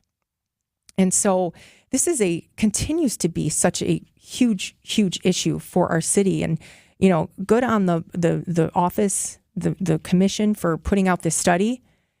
And, good for pointing out that, in many of these cases, the officers are showing such restraint and such skill to be able to do this without hurting innocent civilians and innocent bystanders. But, at the end of the day, we got to solve for this reckless driving. I don't know what the answer is. I know we have a lot of politicians who are trying to get the bad guys off the street or get these people to not have access to cars. But it's simply not enough. So we'll continue to follow this more when we come back. Right now, it's 1:41 on WTMJ. At Kessler's Diamonds, we know you're too busy to go shopping from store to store, too busy to listen to a bunch of sales pitches, too busy to negotiate. This is Monica Kessler. I'm going to tell you another reason why I like working at Kessler's. Are you ready? At Kessler's, we don't negotiate. We think it's unfriendly and dishonest, so we've never done it. Would you ask your friend to pay a higher price than what you were truly willing to accept? Kessler's is a 100% employee-owned company, and the owners insist that everyone gets the lowest price. Don't believe me? Put it to the test. Go to any of our Kessler's locations and ask to buy something for $1 less than the price on the tag. One of our owners is going to offer to find you something else at that $1 lower price, but the item you want costs $1 more, period. Kessler's is the face of friendship and fairness and integrity. You never have to negotiate at Kessler's. And that's comforting, especially when you're in a hurry. AccuNet Mortgage is an equal housing lender. NMLS ID 255368. Flimsy, feeble, flaccid. That's how you can describe most pre-approval letters these days. Heck, a lot of big banks issue pre-approval letters using soft credit pulls instead of real credit reports. Do you really want to compete in today's still low inventory market with a soft credit pull and a pre-approval that's silent on 2 of the 3 critical elements of a mortgage approval? A rock-solid guaranteed pre-approval from AccuNet not only verifies your credit with a real credit report, we also verify your income and down payment, and then issue a letter with a $2,000 guarantee to back it up. And now, AccuNet is issuing property-specific pre-approvals that often come with this sweet phrase: no appraisal required. That's right, AccuNet may be able to issue your pre-approval at or above the seller's asking price without needing an appraisal. Today's home market is still a metaphorical knife fight. Your bank is offering you, well, a pocket knife. AccuNet is Crocodile Dundee. Now that's a knife, mate. Click on the blue button today at accunet.com. Need to hire quality candidates fast? You need Indeed. Their video interview tool makes it easy and effortless to meet with candidates. Visit Indeed.com/credit. Are you tired of being tired? Go to AdventKnows.com. This is Brad Youngbluth with Semper Fi Roofing and Exteriors, your local veteran-owned and operated exterior remodeling company. The Energy Star ratings for windows are getting a lot tougher to get the tax credit, so you're going to want to take advantage of. Fortunately, we still have options that will qualify you for those tax credits. Now, I can sit here and talk benefits of this product or what's great about that product. So can everybody else. But what a lot of operations can't do is with complete confidence stand behind the crew that's going to be on that next job. Talk is cheap, I get it, but our people are exceptional. How do I know? Because me and Vito handpick every single person that makes our team. Some make the cut, a lot don't. And that's why you can be confident that the windows we install for you will be top quality, installed right, and that you're going to get great service. And that's never failed us. So for your home's new windows, you can count on Semper Fi to keep you safe, warm, and dry. We keep you safe, warm, and dry, Semper Fi.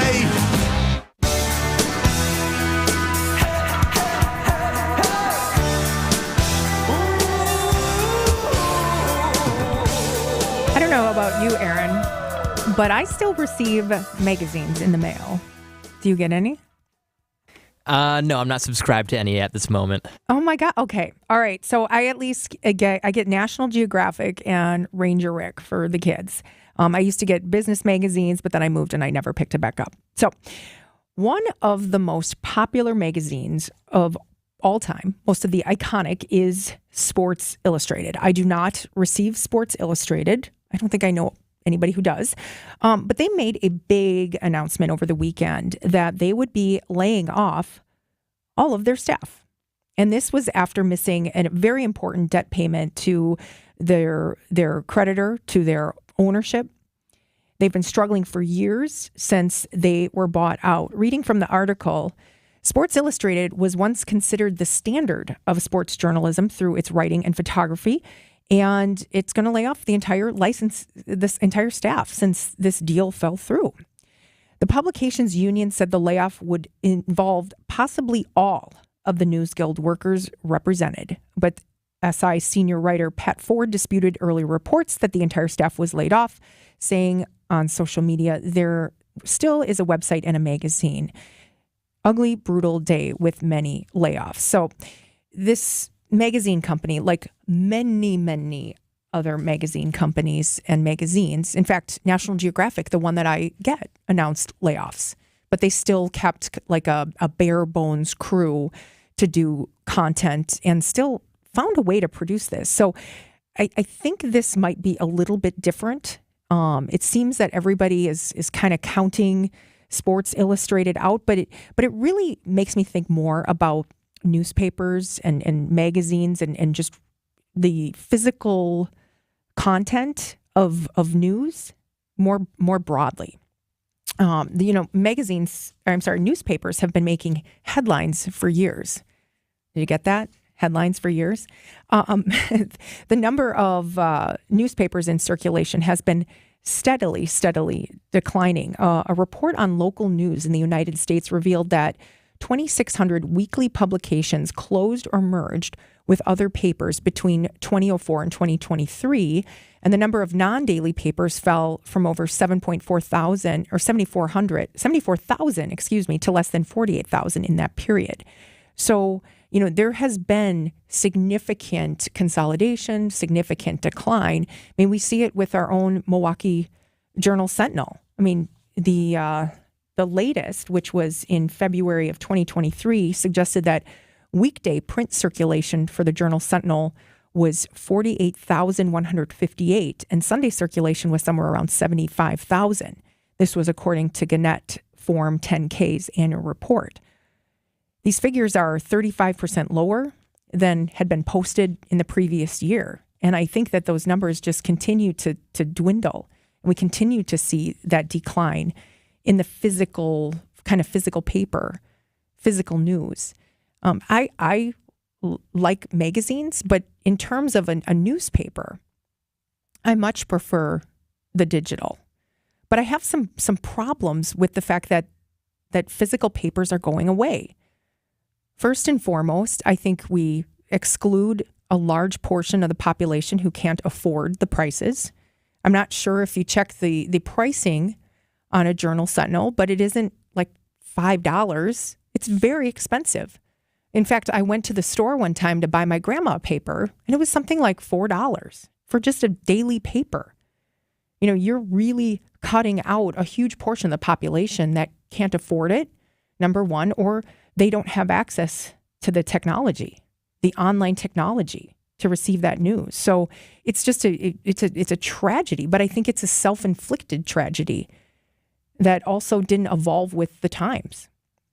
One of the other issues with news in general, with physical newspapers, just has to do with the fact that people trust their news differently now.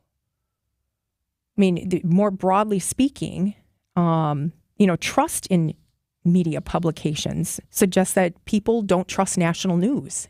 They trust local news, and now there aren't as many local news sources. So what is a consumer to do?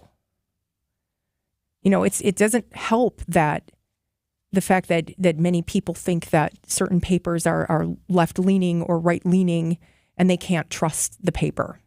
I think that's a big reason that we have some of these problems in our city, in our state. But it cuts out a lot of people, and it is not good that we don't have access to this information. So, I'm not saying it specifically for Sports Illustrated. I mean, it'll certainly be missed by a very specific group of people, but something tells me that there will be an audience for those folks, whether it's ESPN or whether it's another platform. I think they're going to be okay. All right. If you want to weigh in on this, 855-616-1620. That is the WTMJ talk and text line. Am I wrong on this? Are papers still, do we still need these news outlets, these news publications? 855-616-1620. That's the WTMJ talk and text line. For all you need to know on and off the court. Lillard going to fire up another three, and he drills it from straight on. It's Bucks Insiders on Wisconsin's Afternoon News. I don't think there's ever been a team that has been as much under the microscope as this Bucks team has. That's the price you pay when you've got championship aspirations, as this team does and will continue to. Every Thursday at 4:45 on WTMJ. Presented by Fellow Windows and Doors of Wisconsin and Best Electric.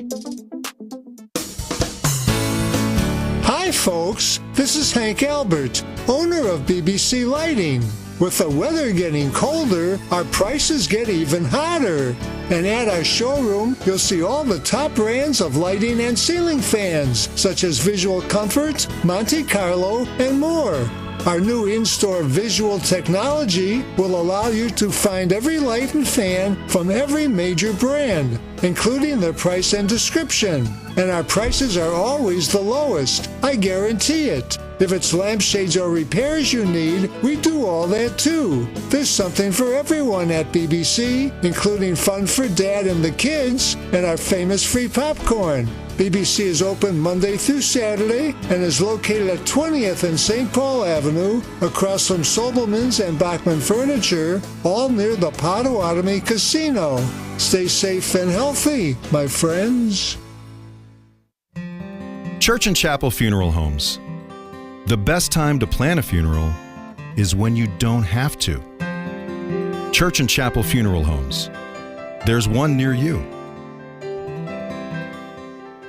Here's a penny for your thoughts.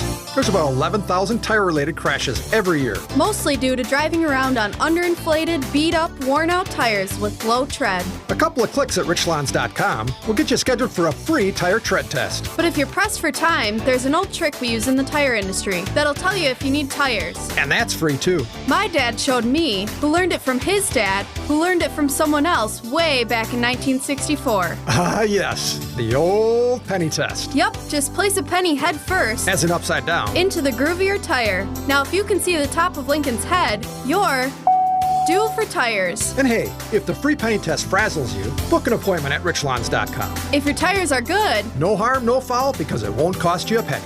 Be safe, buckle up, and hang. Always make sure you've got good tread in your tires. I'm Brett Matchke with Rich Lawns. You're due for service. Such a refreshing change. Rich Lawns. WTMJ, W277CV, and WKTI HD2 Milwaukee from the Annex Wealth Management Studios. This is News Radio WTMJ, a good karma brand station. Welcome back on WTMJ. Sports Illustrated has announced it's laying off all of its staff, but one of the writers, it was funny, and one of the texters pointed this out as I was reading the article. One of the writers was like, no, we're still going to write. We're still going to write. But how do you write if you can't get paid? We shall follow that story. We will see. Who's writing then? I don't know. One texter from the 262, that's amazing. When I used to work for the Journal Sentinel probably 30 years ago, their circulation was 400,000. Really? That's a lot, unless I'm reading an extra zero. So everybody used to get the paper. That's how we got our information. That's how we level set and understood what was happening throughout the city. It was the place to go. And how times have changed and become so fragmented. I mean, it's not just about the information. It's also about the cost. I was mentioning I went to go pick up a Journal Sentinel for my grandma, and it was it was over $4. And I thought, what, for this? It was like 4 pages. The magazine I used to subscribe to, which was Harvard Business Review, it's $20 for one magazine. And I might be sounding a little bit out of touch because I haven't picked one up at the newsstand in a while, but the cost of these publications is quite expensive as well. Dennis from Milwaukee, you're on WTMJ. Good afternoon, Tracy. I'm a subscriber to the print edition of the Journal. Yes. I'll have to confess I'm 73 years old, and I much rather read the hard copy of the newspaper rather than reading it online. I pay $750 a year, which at first blush sounds like a lot, but it's really a little more than $2 a day. I went out for breakfast this morning, and a cup of plain coffee costs nearly $4. So if you equate that, I think $2 a day for the newspaper is good.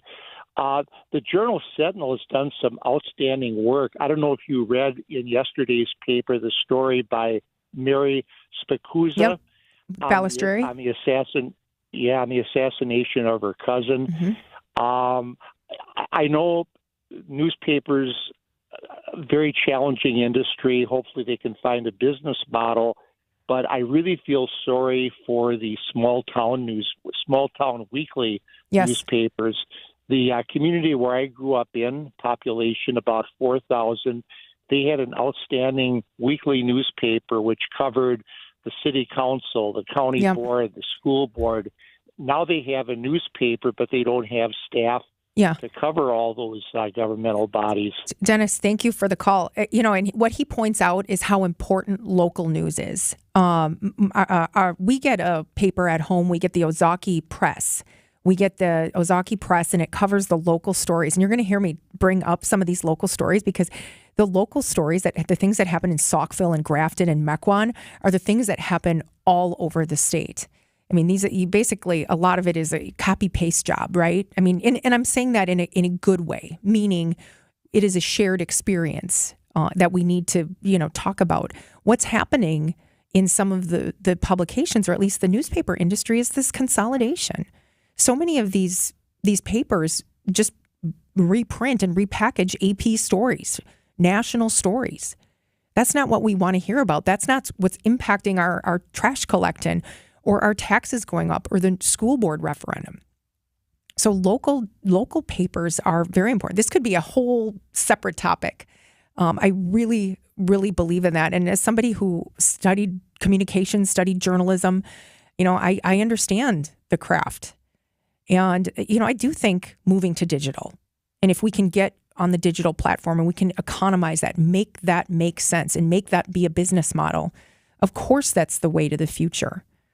One of the things, though, I struggle with, and Dennis mentioned this, it still costs money, $750 for an annual subscription. While that might sound like very little money, to some people, that is a lot to be able to afford.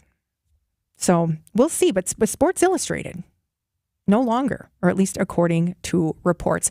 All right, when we come back, I'm very excited to have with us Reince Priebus. He is the 2024 host committee chair for the RNC, and we're going to have him on the line when we return. But right now, it's 1:59 on WTMJ. Hey, John Mercure here. I'm going on an incredible trip to southern Italy and Sicily. My wife and I would love for you to come with us. October 2024, what an itinerary. A full week in breathtaking Sicily, the stunning seaside towns with their cobblestone piazzas, UNESCO World Heritage Sites, the breathtaking Amalfi Coast in Sorrento, taking the deep blue hues of the Mediterranean, sailing to Positano, plus visit historic Pompeii. Won't you come with us? Let me send you information on this great trip. It's john.mercure@WTMJ.com, john.mercure@WTMJ.com. Lots of food, great wine, time for shopping. It's incredible Italy next fall. I'll send you one of our beautiful brochures if you send me an email. john.mercure@WTMJ.com. We'll also be adding on Rome. I love Rome. Come with us, won't you? October 2024, incredible Italy. Breathtaking and stunning. John.Mercure, MERCURE @WTMJ.com. Come away with me.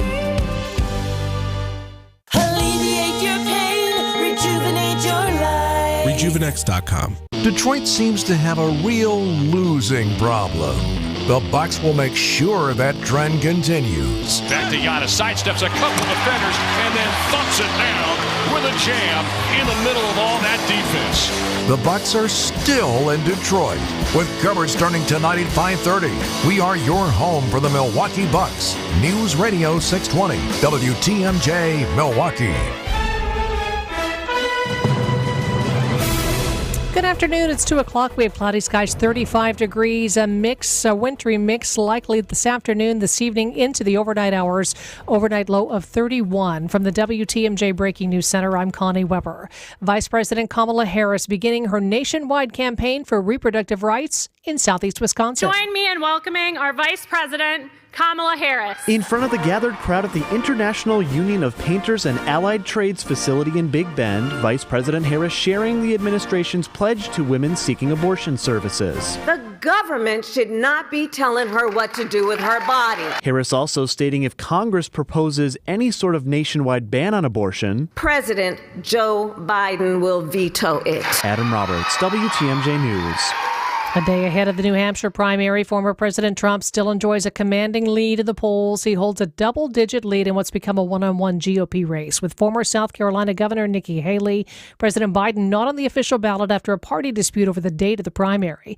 Freezing rain and icy conditions expected across much of the nation's midsection through this evening. More than 70 million people under winter weather alerts from Dallas to Michigan. Meanwhile, the West Coast being drenched with heavy rain and snow in the higher elevations. A woman was found dead after slipping and falling at a bus stop near Appleton Avenue and Congress Street.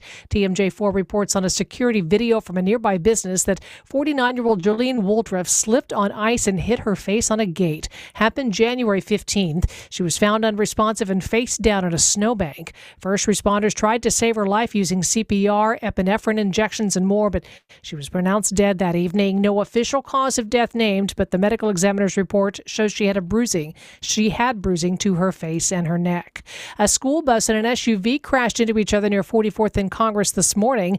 Both vehicles seem to have minor damage. TMJ4 reports crews on the scene said they saw students on the bus, but there seemed to be no injuries. A parent who dropped off their child before the crash said both vehicles were trying to avoid hitting at someone who was scraping ice off a parked car, and that's when the crash happened. Another Universities of Wisconsin school moving away from in-person classes. UW Green Bay transitioning to all online classes at its Marinette campus after the upcoming spring semester, citing declining enrollment. Chancellor Mike Alexander said in an email to faculty they do plan to proactively rethink our approach and says the campus will remain open for others to use campus facilities. UW Milwaukee and Washington County and UW Oshkosh Fond du Lac both announced they would end in-person classes in October. The nation's largest four-year public university system will be operating on limited staff this week as workers walk off the job. Over 29,000 faculty members at California State University campuses have the goal of shutting down the campuses this week. For 5 days, professors, counselors, coaches, librarians, and others are hitting the picket lines. They want more money and other benefits for working at the 23 CSU campuses up and down California. The Cal State system says campuses are open this week, but the striking workers say it will not be business as usual without them there. Alex Stone, ABC News, Los Angeles. Well, the Packers can call this season a successful one, but it still doesn't feel good to lose like they did on Saturday night. ESPN Milwaukee's Mark Tauscher tells Wisconsin's Morning News the unexpected success makes the loss hurt that much more. The fact that there's a Super Bowl appearance sitting here with all of the youth, that this team was good enough, is a huge attaboy to everybody up in Green Bay, but it's a huge gut punch. The 49ers will host the Detroit Lions on Sunday. The winner goes on to the Super Bowl. Time for news about your money. The WTMJ Annex Wealth Management Market Update. The Dow is up now 107 points. NASDAQ up 42. S&P 500 is up 10. It's a great time for your retirement and investment strategy review from a fee-only fiduciary. Go to annexwealth.com and click the Get Started button now. Sports, traffic, and weather are next. Sighting and limited. WTMJ News Time 2:04.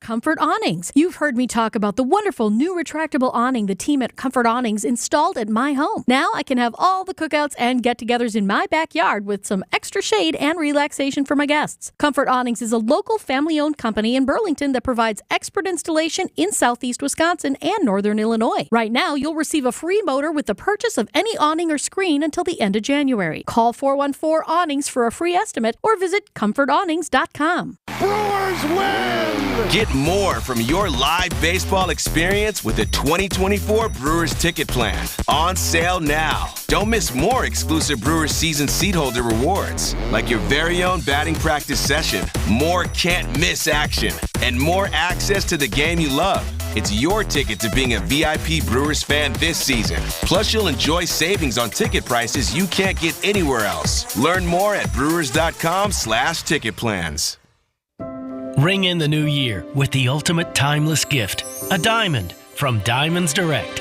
Whether you're ready to pop the question or celebrating a lifetime of love in 2024, Diamonds Direct can make this New Year's one to remember forever. Diamonds Direct is the area's destination for exquisite diamonds in all shapes and sizes, and our nationwide price guarantee ensures you'll get the best value, period. To showcase that spectacular diamond, we have literally thousands of designer settings from all the top names like Tacori, Verragio, Simon G, A. Jaffe, and many more. And our experts will guide you every step of the way with the education you want and the respect you deserve. Engagement rings, wedding bands, eternity bands, fashion rings. At Diamonds Direct, we specialize in the ultimate symbol of love, and we welcome the opportunity to celebrate with you. So start the new year with some new excitement, new hope, and some new bling. Diamonds Direct on Mayfair Road in front of Mayfair Mall. Proud to call Milwaukee home. Diamonds Direct, your love, our passion. After a thrilling season, the 2023 ride for the Green Bay Packers is officially over following a 24-21 loss in Santa Clara to the San Francisco 49ers. A special team, a special season all over. One of the tough things about the National Football League is that group will never be together again as a team. The 49ers, with the win over Green Bay, will now host the Detroit Lions, who beat Tampa Bay on Sunday for the NFC Championship game next Sunday. On the other side, the AFC Championship game is all set after beating Buffalo by a final score of 27-24 on Sunday night. night. Patrick Mahomes and the Kansas City Chiefs will travel out to Baltimore to face off with the Ravens next Sunday. And lastly, the 29-13 Milwaukee Bucks back in action tonight in Detroit to take on the Pistons. Tip-off set for 6 p.m. Coverage will begin right here on WTMJ at 5:30. I'm Brandon Snide, WTMJ Sports. Take a look at your roads with your Johnson & Sons Paving Time Saver traffic. I-41 94 south at I-94 east. The left lane was blocked due to a disabled vehicle. That has been cleared. Shouldn't be causing you any problems. There is a new one, though. I-43 94 south at the ramp from I-7 94 west. There, the left lane is blocked due to a disabled vehicle, so use a little caution in that area. Traffic is sponsored by Hall Mazda Milwaukee. Visit hallmazdamilwaukee.com. Be our eyes on the roads. Report accidents, slowdowns, and road conditions to the WTMJ Hall Mazda traffic tip line at 414-238-9329. Your WTMJ 5-day forecast: snow, freezing drizzle, all that is possible tonight with an overnight low of 31. That wintry mix will extend into the morning hours tomorrow, maybe up to 2 inches of snow and a glaze of ice on the roads and sidewalks. High tomorrow 36. Scattered rain Wednesday and Thursday. Wednesday's high 39. Thursday at 41 and Friday cloudy with a high of 39. Madison's at 30, Green Bay 30, and Milwaukee 35 degrees. I'm Connie Weber, Siding Unlimited, WTMJ News Time 2:08. It's the middle of the day on WTMJ. Come join the conversation on the WTMJ Talk and Text line at 855-616-1620. Now, here's Tracy Johnson. Welcome back on WTMJ. We are going to jump right into our conversation right now with the chair of the 2024 MKE RNC Host Committee, Reince Priebus. Thank you for being on. Hey, happy to be on. Thank you so much for having me. Excellent. So I want to dive right in. For those who don't know, what is the role of the RNC Host Committee in relations to the RNC? Often people confuse them. Yes. So let me explain it very easily. The Host Committee, they're like the producers of the show, and the RNC is like the director of the show. So as far as paying for the show, making sure everyone's coordinated in Milwaukee, making sure we've got the public informed, the volunteers, the police, the safety, all that is a host committee function. But the actual the program that you are going to watch on TV, who speaks, who doesn't speak, what words come out of their mouth, that's not the host committee. Second thing, the host committee is a 501c3 tax-deductible charitable organization made up of both Republicans, Democrats, and generally people from the community in Wisconsin and especially Milwaukee that are really trying to focus in on the economic development and economic impact that will benefit the people of Milwaukee, whether you're a Republican, Democrat, whether you love politics or hate politics. It's about bringing something special, meaningful, and economical to the people of Milwaukee. That's the host committee. So speaking of the production and what happens around it that the host committee's really responsible for, what happens at this convention? I mean, is it events? Is it parties? Is it symposiums? What are you managing from that front? Yeah, it's all of that. I mean, it's music, it's bands, it's fun, it's restaurants, it's drinking, it's transportation. I mean, you think about a Super Bowl times about 5. That's what a convention is. But there's also education, programming about, world problems, about what's happening around the world, what's happening in our schools, what's happening in energy and green energy. And there are going to be groups that want to talk about what's happening in the courts and all kinds of things that are more policy driven that go on. But the convention, when I think about what we have to worry about in Milwaukee, it's about having, you've got 50 to 75,000 people in hotel rooms from every hotel imaginable in Milwaukee, Waukesha, out to Madison, down to Kenosha, up to probably Kohler. And so you then have to figure out, well, how do I transport everyone in a very quick way and a safe way to get them to the Fiserv Arena? And then the other thing to keep in mind for everybody out there that's listening is that it's not just a convention that takes place at the Fiserv Arena. Every one of these, every state and every territory, there's 56 states and territories when you add them all up, they each have their own activities for the period during the convention. So if you're with the Texas GOP, you're going to have your events at your hotel, at restaurants, at clubs, at bowling alleys. Every day you have your array of activities that they're going to participate in. So in the city, it's going to feel like not just everyone going to the Fiserv, but it's going to feel like you're going to see people from around the country and, for that matter, around the world that are going to be in different parts of southeastern Wisconsin on different days and different nights. And we're talking about this convention will be July 15th through the 18th, somewhere around 50,000 visitors and $200 million in economic impact. Why did the selection committee choose Milwaukee? Well, for one thing, I think we all know, like, Wisconsin in the winter can be a little rough. I know a lot of people out there love the winter sports, and there are people who just live for winter in Wisconsin. But the truth is that we all know that there's nothing better than summer in Wisconsin and the lakefront and Milwaukee.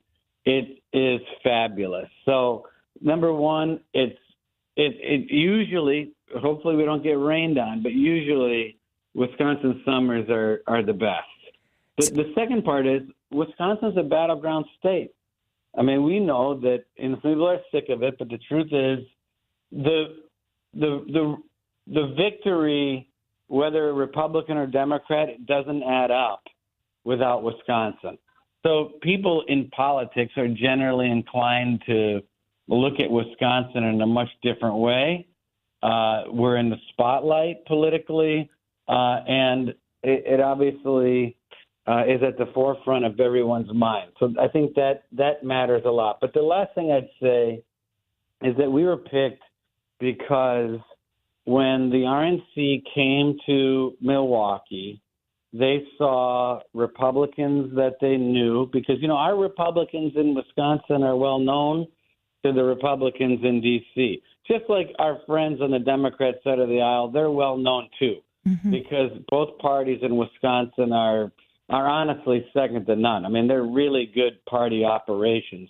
But the other thing they saw is that Republicans and Democrats are willing to work together. And I mean this sincerely. Between the mayor in Milwaukee and the county executive in Milwaukee, they saw a team effort that put the economic benefit of the people of Milwaukee and Wisconsin ahead of politics. And I think that went a long way to the RNC saying, you know what, I think this Milwaukee situation is pretty special. And by the way, the DNC did the same thing 4 years earlier. They went around the whole country, and they said, I don't know what it is here, but I think we like Milwaukee. It didn't happen because of COVID, but I think it's pretty special that both national parties picked Milwaukee both times in a row, right? Yes. Well, and we know that the DNC will be a month later, right, 90 miles south in Chicago. That's right. Chairman Reince Priebus of the RNC 2024 host committee, you've been to many conventions. Why is this convention going to stand out, do you think?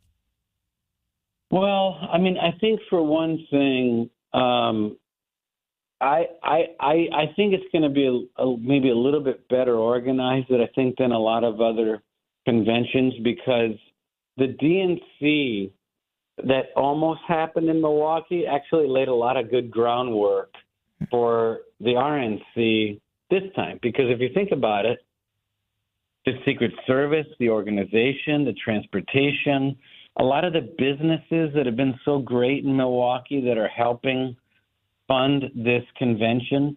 They were helping funding the convention back in 2020. So the MMACs of the world, and some, I don't want to start naming companies because maybe they don't want me to name them, but the truth is they've been through it. And so I think we're really well organized. The other thing I'd say is I ran the convention in Cleveland, the last one that actually happened in our party, and in Tampa. So I kind of feel like I've got a pretty good sense on what works, what we haven't done well in the past, and I'm trying to spearhead an effort to fix those things so that the Milwaukee convention is even more special than anyone that I can remember. And we appreciate that. So speaking of the organizing efforts and the fact that we've got a great team in place, how is the RNC host committee doing with regard to their fundraising goals? Well, we're doing really well. We have a very aggressive goal that we set out to about a year ago in raising money. And we've got tremendous local community support. The businesses in Milwaukee, individual donors in the area have been great. The national companies that get involved. I honestly, I don't mean this in a bragging way, but I think that we're ahead of any other host committee that I can remember when it comes to fundraising. Well, that's certainly good news. Speaking of timing, what happens with regard to the convention once we see a nominee emerge? And do you have a prediction of when that might be? Well, the presumptive nominee, from a technical sense, so just to give everyone, and I'll make it very quick because most people would be bored by this, but the truth is delegates, these are the people who vote on the floor of a convention. They choose our nominee. It's confusing because, we're going to have New Hampshire tomorrow and South Carolina and all these states. Mm-hmm. But the truth is, the only thing those primaries do is tell delegates, like who are people on the floor of a convention, those primaries tell delegates how they should vote. And so the presumptive nominee from a real technical sense doesn't really occur until someone wins 50% or more of the available delegates. Now, the real answer to you, though, is that I think that, within the next month, we'll have a presumptive nominee. So, Nikki Haley has an opportunity. I'm putting on my political hat now. I'm taking off my 501c3 hat. And so Nikki Haley, it's sort of her last stand here in New Hampshire. If she doesn't do as well as she wants to do, I think she's going to have a hard time. But if she overperforms, then, this thing may go to South Carolina. But it's going to be before or after mid-March. I think mid-March will be the date that we would probably have a presumptive nominee, or at least an understanding of what's going on. Well, and regardless of that candidate, does that impact what happens here in Milwaukee? No, it doesn't really, because the work of the convention goes on. We have to have a nominating convention in the Republican Party, regardless of who the nominee is. And that work will go on, and that's why it's sort of a nonpartisan effort to make sure that we have the venue, the people, the facilities, and the infrastructure in place to host such an event in Milwaukee. Fantastic. We're speaking with the chair of the MKE 2024 RNC Host Committee, Reince Priebus. Final question for those who are interested in being involved. Is there a place that they can find more information, and anything you want to add about what Wisconsinites should know about that week, July 15th through the 18th, 2024? Well, for one thing, go to our website, MKE Host. I think that 2024, that is. But you can volunteer. You can get involved. You call our office. You email us. We're going to have over 8,000 different volunteer spots and times available during the week of the convention. But the one thing I want to tell you that you don't probably realize is it's not just July 15th through the 18th. The big opening night parties on the 14th, which is the Sunday before the convention. And most delegates and alternates, which are, about 4,000 to 5,000 people, they'll come in probably a week before that, even in Milwaukee. Second thing is that the hotels and venues in Milwaukee have experienced a spike in use, and that means restaurants, bars, and the people in Milwaukee that service all those hotels and restaurants and bars, they've seen an increase in use in the facilities in and around Milwaukee, the airports. So the economic impact of the convention isn't just for that week or the week before. It's literally from here to the end of summer. And you're going to have 15,000 members of the media alone just being in Milwaukee, highlighting the people in Milwaukee, the community, and the state of Wisconsin. It really is a platform that the entire world is going to be a part of. Well, we appreciate your leadership, Chairman of the MKE 2024 RNC Host Committee. Great work. We can't wait to see what happens and be a part of it. So thank you for your time. Thanks for sharing all the information and your insights. Reince Priebus. Hey, thank you for having me. God bless. God bless. We'll leave it there. When we come back, we will discuss and talk about the economic impact in the discussion we just had with the RNC Committee Host Chair, Reince Priebus. It's 2:23 on WTMJ. This is WTMJ's Sandy Max with a brand new show called What's on Tap. Weeknights at 6, you're invited to join me to take a deeper dive into culture and creativity here in Wisconsin and around the world. Tap into all kinds of entertainment and recreation with me, from music, theater, film, food, and uniquely Wisconsin traditions and landmarks. So pique your curiosity and join me for What's on Tap. And be sure to catch the podcast on your favorite podcast platform. Accunet Mortgage is an equal housing lender. NMLS ID 255368. Chris and Tim closed their first loan with Accunet $116,000 ago in terms of the median sales price in southeastern Wisconsin. We helped their daughter buy a home earlier this year, and now we're helping them buy their retirement condo. We're told there were 3 offers, 2 cash offers, and Chris and Tim's offer backed up by an Accunet rock-solid guaranteed pre-approval. All 3 offers were probably over the asking price, but we're surmising Chris and Tim's offer was the highest because when the sellers asked the listing broker if they could count on the offer with the pre-approval letter, the answer was simply, Accunet really does their homework. It's not easy to beat a cash offer over the asking price, but that's exactly what Tim and Chris did with some help from their trusted family mortgage lender. If you don't think the lender's name on your pre-approval letter matters, think again. It's still a seller's market in the Badger State, so click on the blue button at Accunet.com today to get started with your rock-solid guaranteed pre-approval. That's ACCUNET.com. Meet Alan, who was diagnosed with sleep apnea. I was what they call a mouth breather, and I would breathe at night with my mouth open. And for about 8 years, Alan struggled with a CPAP machine. And then I saw the Advent commercial, and I thought, well, what do you got to lose? This machine is miserable. For most people, CPAP machines are miserable, but a simple breathing triangle solution from Advent can be life-changing. And it really was, to me, it was amazing because I don't think I ever breathed that clear. This is Dr. Madan Kiandula. After having one of Advent's simple breathing triangle procedures, people are amazed at how freely and clearly they can breathe. I'm happy with the procedure. I'm very glad I did it. I wish I would have done it 20 years ago. I could have avoided that machine I had to have laying next to the bed with the hose wrapped around my head. Schedule your appointment at AdventKnows.com because Advent knows when you breathe well, you live better. AdventKnows.com. Results may vary. Welcome back on WTMJ 226. If you missed that conversation I just had with the RNC MKE 2024 Host Committee Chairman Reince Priebus, it will be available on WTMJ Extras. Reince had given us the website for more information, mke2024host.org, if you're interested in learning more. You know, the interesting thing that I hadn't necessarily considered that he shared with us was the fact that this isn't just about the convention from July 15th through the 18th. I mean, there are people coming to our state and to our city right now, and that the economic impact is going to be enormous.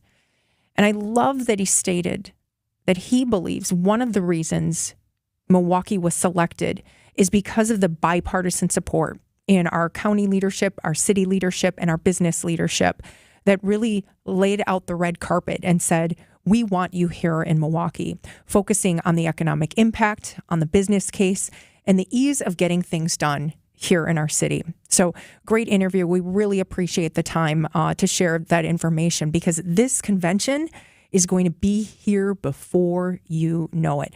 All right, more when we come back. It's 2:27 on WTMJ. Be our eyes on the road. See something out there that I should know about? Hi there. I was calling to report a traffic accident for your traffic reporter, Debbie Lazaga. Call me, Debbie Lazaga, at the hallmazda.com traffic tip line at 414-238-9329. Hi, Debbie. It's Michael. Eastbound 894, and there's the fender bender, and these guys are blocking the right lane. The drive affects you. Why not be part of it? Give me a call, 414-238-9329. This is Brad Youngbluth with Semper Fi Roofing and Exteriors, your local veteran-owned and operated exterior remodeling company. The Energy Star ratings for windows are getting a lot tougher to get the tax credits you're going to want to take advantage of. Fortunately, we still have options that will qualify you for those tax credits. Now, I can sit here and talk benefits of this product or what's great about that product. So can everybody else. But what a lot of operations can't do is with complete confidence stand behind the crew that's going to be on that next job. Talk is cheap, I get it, but our people are exceptional. How do I know? Because me and Vito handpick every single person that makes our team. Some make the cut, a lot don't. And that's why you can be confident that the windows we install for you will be top quality, installed right, and that you're going to get great service. And that's never failed us. So for your home's new windows, you can count on Semper Fi to keep you safe, warm, and dry. We keep you safe, warm, and dry. Semper Fi.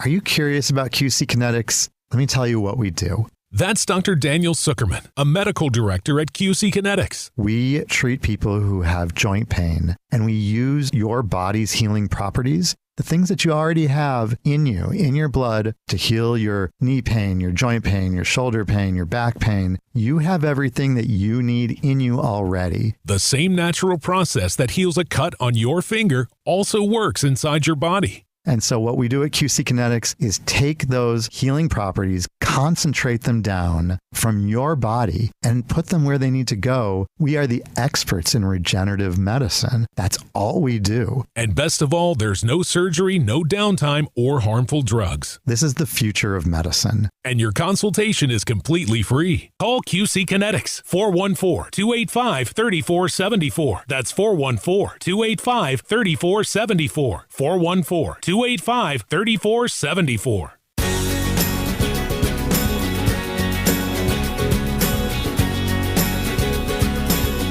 Did you grow up in the Midwest? Did you grow up in the Midwest? I want you to think about that. And I'm going to want you to weigh in. We're going to lighten it up this last half hour. When you think about growing up in the Midwest or being a Midwesterner, what does that mean to you? 855-616-1620. Text me on the WTMJ talk and text line. Text me what it means to be a Midwesterner. All right, 20% of the U.S. population is actually from the Midwest. But there are a lot more people who think they are. So what does it mean to you? 855-616-1620. That's the WTMJ talk and text line. What does it mean to be from the Midwest? It's 2:31. We'll be back with your response and then the article that was in this weekend's Wall Street Journal when we come back. Hey, WTMJ's John Mercure here. Transform your bathroom like we did. It's Sidex, S-I-D-E-X, Sidex. Take out that conventional bathtub, put in a walk-in shower. That's what we did at our house. It's beautiful. It's open. It's transformed our bathroom. And right now with Sidex, you get $750 off any bathtub or shower replacement. They serve within 60 miles of Milwaukee. It's Sidex. They did the work at our house. It was quick. It was affordable. It was efficient. And our bathroom is beautiful. Go with the company we trust, Sidex. Free shower door upgrade when you mention WTMJ or John Mercure. Why settle for just the job when you could have a career in the exciting automobile industry? The Auto Dealers Association of Metro Milwaukee new car dealer members have service, technician, sales, administrative, and management positions available now. The first word in career is car, and one of the best places to find a great career opportunity is at an Adam new car dealer. For current great paying job opportunities, visit adam.jobs. That's ADAMM.jobs. It's the last resort that comes with a grueling and painful recovery. And from what I've been told, it never really feels quite natural. A total knee replacement may make the pain you're living with eventually go away, but it opens up a Pandora's box of other possible issues. And that's why surgeons who really do care will tell you that it's a last resort. There are other surgeons who cry, Replace! Replace! but the physicians you'll find at Rejuvenex are primarily concerned with relief. And you may find out that the relief we give you helps so much so that you may not need to get that total knee replacement. This is Richard Salinas, registered nurse with Rejuvenex Arthritis Clinics. Our FDA-approved pain treatments aid inflammation and lubricate your joints. And in most cases, insurance has been shown to cover the costs. At Rejuvenex, we can alleviate your pain, and that'll rejuvenate your life.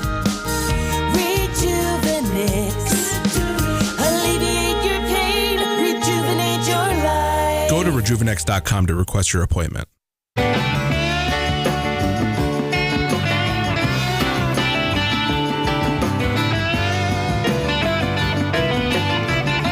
Welcome back on WTMJ. Of course, I ask everybody to text in, and the text line isn't working right now. So if you want to call in, oh boy, 855-616-1620. That's the WTMJ talk line. So give us a buzz. What does that mean to be a Midwesterner?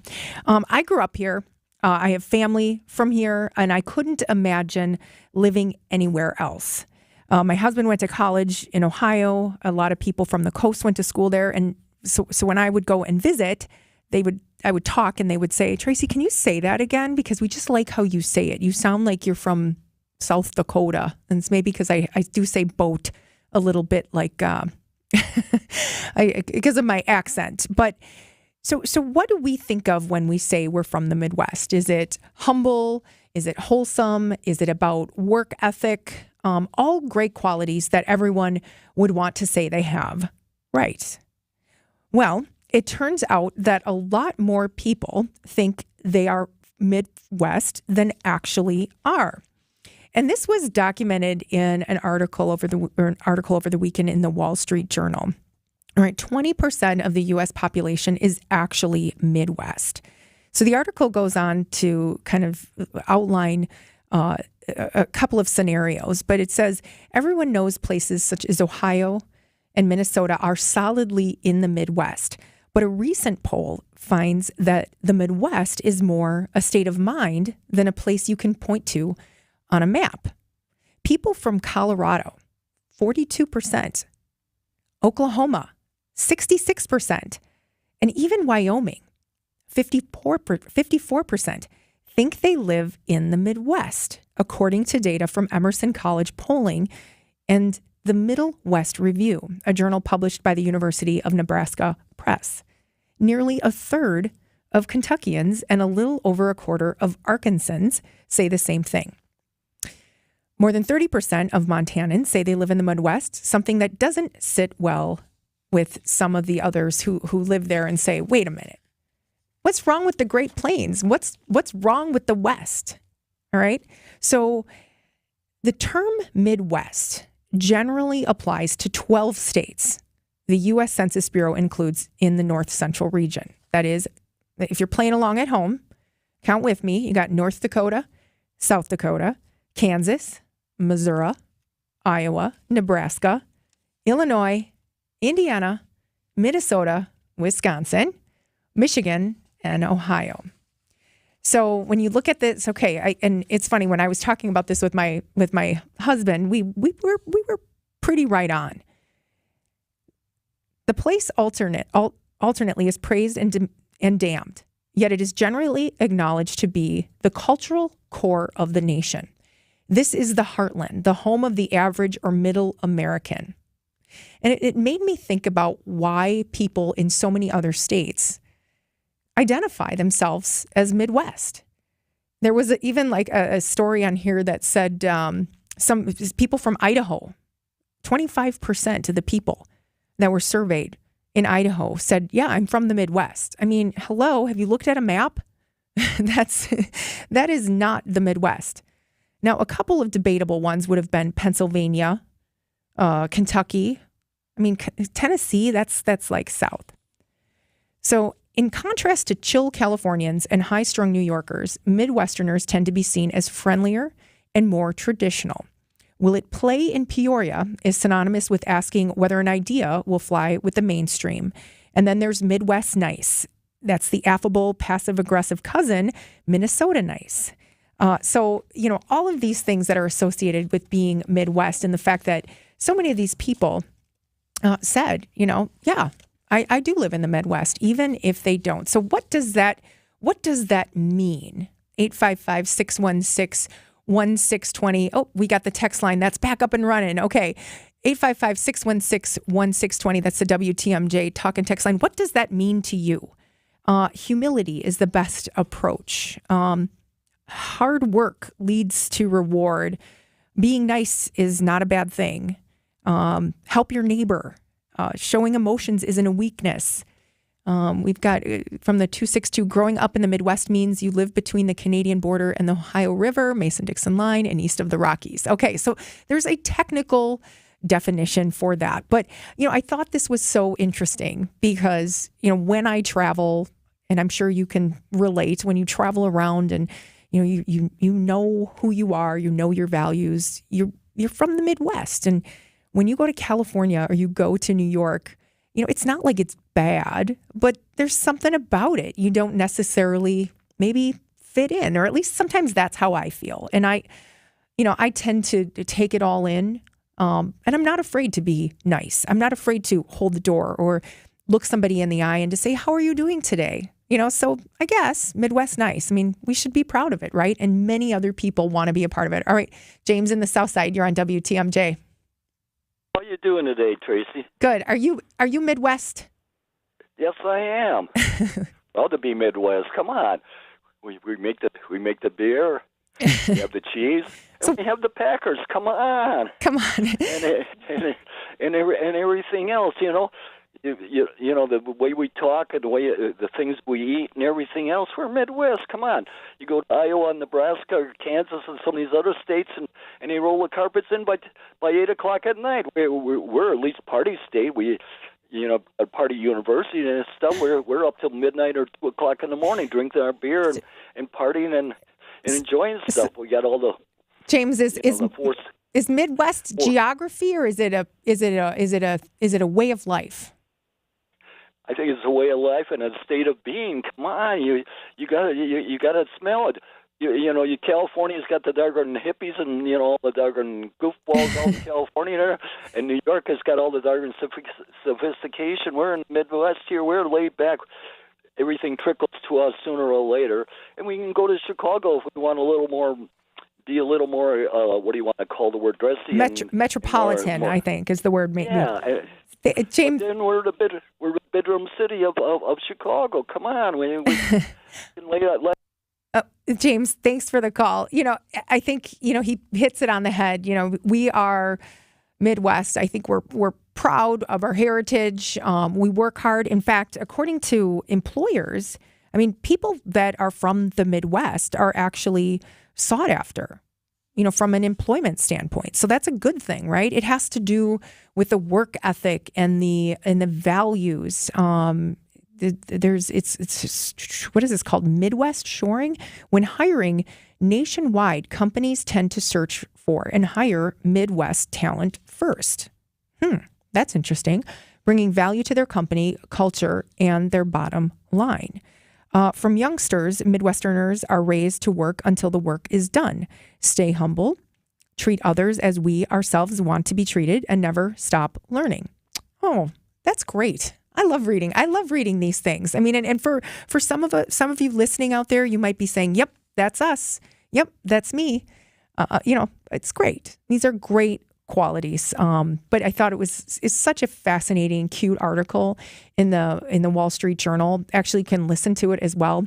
It says "It's amazing how many Americans think they live in the Midwest when they actually don't." So check it out to all my Midwest friends and colleagues. But right now it's 2:42 on WTMJ. This is Matt Meitner, owner of Sit Means Sit Dog Training. Do you find yourself talking to your dog but feel like she's not listening to you? Bella, sit! Are you constantly repeating yourself but she's not following your directions? Sit! Sit! Frustrating, isn't it? At Sit Means Sit Dog Training, we want to help you have a happy, confident, and obedient dog, and we also want to make the training process an enjoyable and worthwhile experience. Contact Sit Means Sit today to schedule a free consultation so we can create a customized training program so you are able to have the dog you want and deserve. Sit Means Sit Dog Training. Sorry, we don't train husbands, wives, or kids. AccuNet Mortgage is an equal housing lender. NMLS ID 255368. Flimsy, feeble, flaccid. That's how you can describe most pre-approval letters these days. Heck, a lot of big banks issue pre-approval letters using soft credit pulls instead of real credit reports. Do you really want to compete in today's still low inventory market with a soft credit pull and a pre-approval that's silent on 2 of the 3 critical elements of a mortgage approval? A rock-solid guaranteed pre-approval from AccuNet not only verifies your credit with a real credit report, we also verify your income and down payment, and then issue a letter with a $2,000 guarantee to back it up. And now, AccuNet is issuing property-specific pre-approvals that often come with this sweet phrase: no appraisal required. That's right, AccuNet may be able to issue your pre-approval at or above the seller's asking price without needing an appraisal. Today's home market is still a metaphorical knife fight. Your bank is offering you, well, a pocket knife. AccuNet is Crocodile Dundee. Now that's a knife, mate. Click on the blue button today at accunet.com. People saw me and assumed I couldn't work. They only saw a disability, but I was ready to work. I am dependable, trainable, and productive. Then someone decided to believe in me and say yes. And once you say yes, Thinkability Wisconsin will be there, providing transition and workforce support for people with disabilities and their employers to help shape a better future for all. It all starts when you say yes. Join the movement at thinkabilitywi.org. Shop Steinhoffel's Tempur-Pedic Ergo Smart Bases. They start at $42 per month with Steinhoffel's 60-month financing, and you'll get $300 in Steinhoffel's cash. Shop in-store or online at steinhoffels.com. Steinhoffels is your mattress destination. The next time they ask you what size tires you need, just go to richlawns.com. That's Richlawns spelled with 2 N's. No more trying to read that tiny writing on the side of your old tires or on the inside of your car door. Just go to richlawns.com, click on the year button, then the make and model of your vehicle, and the exact tire size you need. In a multitude of brands and styles. Yet all specific to your vehicle, because at Richlawns, there isn't a tire on the planet we can't get. And every tire we install automatically comes with free flat tire repair, which means you're 100% covered, no questions asked. The next time you're due for tire service, visit richlawns.com. Because free flat tire repair automatically comes with every tire we install. I'm Brett Matchke with Richlawns. You're due for service. Since 1964, we've changed your tires and so much more. Richlawns Tire and Service, such a refreshing change. Richlawns. I want to know what love is. I want you to show me. Didn't think I was going to catch that, huh? No, it's great. How do you really feel about Jordan Love? Well, I just want to know about him. You want to know about Jordan Love? You know, what is he? Oh, Aaron, our Bears fan here in the producer booth is enjoying today after the Packers lost. But I forgot when the Bears were in the playoffs. I must have missed that one. But, you know, we'll save that for another day. Is that Midwest nice? Or is that Midwest passive aggressive? That's Minnesota nice, right? Being the passive aggressive. All right, this survey, we got some more feedback on this. It's amazing how many Americans think they live in the Midwest when they don't. One texter says, I'm from the 414, I love this. This just tells me that millions of Americans are terrible at geography. Okay, well, you might be right. You might be right.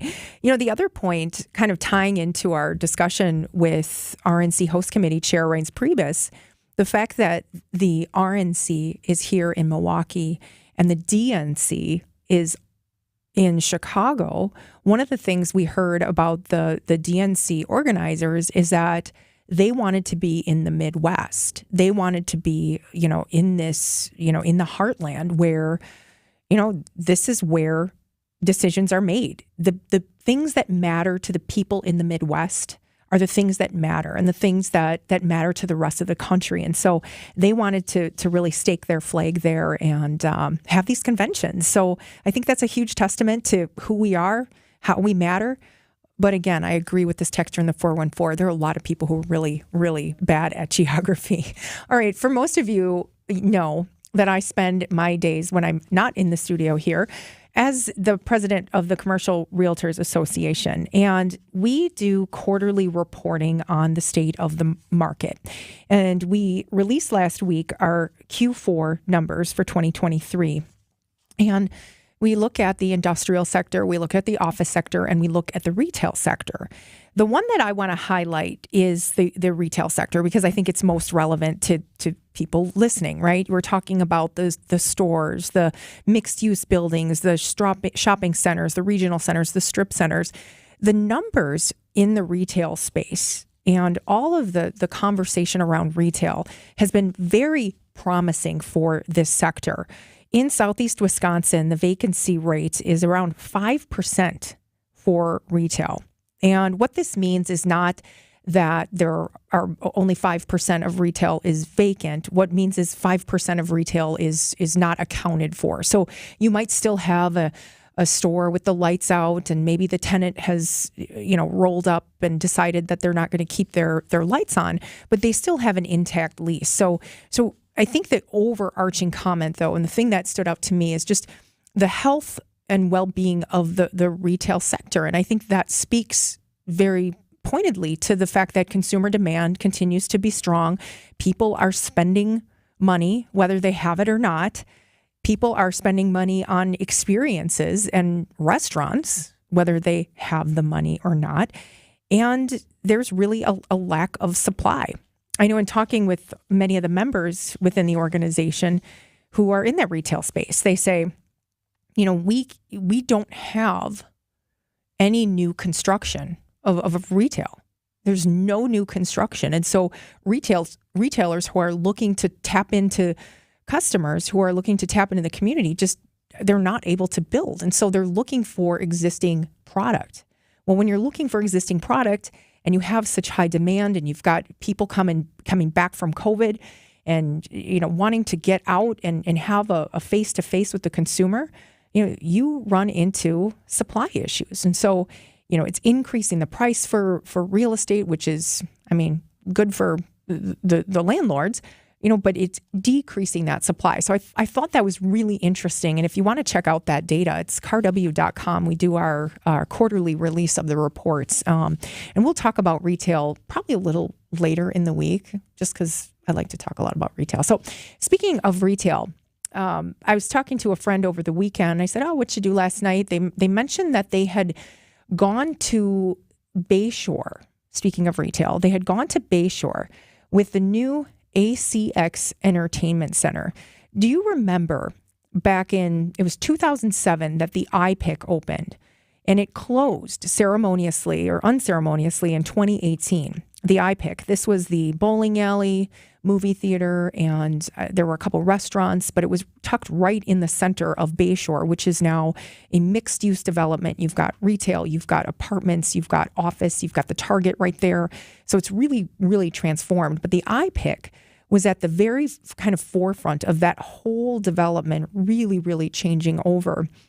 And, it's funny, I remember in 2018, for our organization, we had an event. We do a March Madness event, and we had held it at that iPic. And we had our event planned for something like March 15th. It was March 15th, the first round of the NCAA tournament. And we called 2 days ahead to try to say, this is our final count and blah, blah, blah. Well, we didn't get a response back. And the next day we saw in the paper that the iPic closed down. And we were like, oh, okay, well, we have 250 people coming. We have to figure this out. And I always remember that, and I always keep my eye on the iPic and what's happening over in that area. We ended up, thankfully, being able to reschedule our event, and we did it actually. Where did we go? Left's Lucky Town or something like that. We took over the whole place. But anyway, this new theater, I had heard that it opened, and I decided to check it out. And I have to tell you, I am impressed. And so if you're looking for a movie alternative or a movie theater option, kind of on the North Shore, that's in Glendale near Whitefish Bay, the Bayshore Mall. It's called ACX Entertainment Center. It includes a movie theater. I think they have 3 or 4 different movie screens. There's like a pinball area, some nice area for the kids. It also has a nice pizza place and a restaurant. And they definitely are making sure that this is not going to become a place where there's, people just hanging out. They have definitely an attendance policy, a security policy. You have to be supervised over 18 or under 18 after a certain time. So I'm really hopeful for the activation of this area. The more activation you have in these commercial corridors, in these retail corridors, the better off it is for everyone. I mean, these are the synergies that happen when you have this type of energy and this development. So they didn't pay me for this, for the plug here, but I think it's really cool to highlight that option. I actually didn't expect this to happen so quickly, but there's some movie theaters existing. Another movie theater comes in, and where all works out. So check it out. All right, 2:53 on WTMJ. I'm Tracy Johnson. We'll be back after the break. WTMJ Now with Steve Scafidi. I just don't like caucuses. Small number of people over-representing older voters, big time. Get the latest news. I've just about had enough of politicians pretending they're medical experts. Hear the opinions. Any 15-yard penalty should be automatically reviewable in playoff games. They're too important. All in Wisconsin. All I have to say to you to prove that point, fail Mary. Weekdays from 9 to noon on WTMJ. Hi, I'm Sandy Max of WTMJ. Does Guinness really taste better in Ireland? Find out for yourself when you travel with me to spend springtime in Ireland, May 4th through the 12th. Experience Irish culture, the welcoming people, and the rich history. We'll see the Cliffs of Moher, the Dingle Peninsula, Galway, Killarney, Cork, and Dublin. Our personal travel expert, Steve Bertrand, takes care of every aspect of your travel arrangements. Get the brochure today. Email me, sandy@WTMJ.com, or call 847-606-6065. Haul away big deals this Thursday through Sunday at Fleet Farm's Truckload Savings Event. Like 40-pound bags of Diamond Crystal Solar Salt, just $4.99. 20-pound bags of KT Woodlands Wild Bird Food are only $5.99. Plus, save on 50 pounds of Sprout Crumble or Pellet Poultry Layer Feed, just $13.99. And set your sights on 35% off Ammo Inc. defensive handgun ammo. Stock up on everything you need for everyday life at Fleet Farm. Staples stores provide innovative products and services for small business, remote workers and learners, even teachers and parents. Explore more at your local Staples store. Happy New Year from Heiser Automotive. There's no time like now to refresh your ride.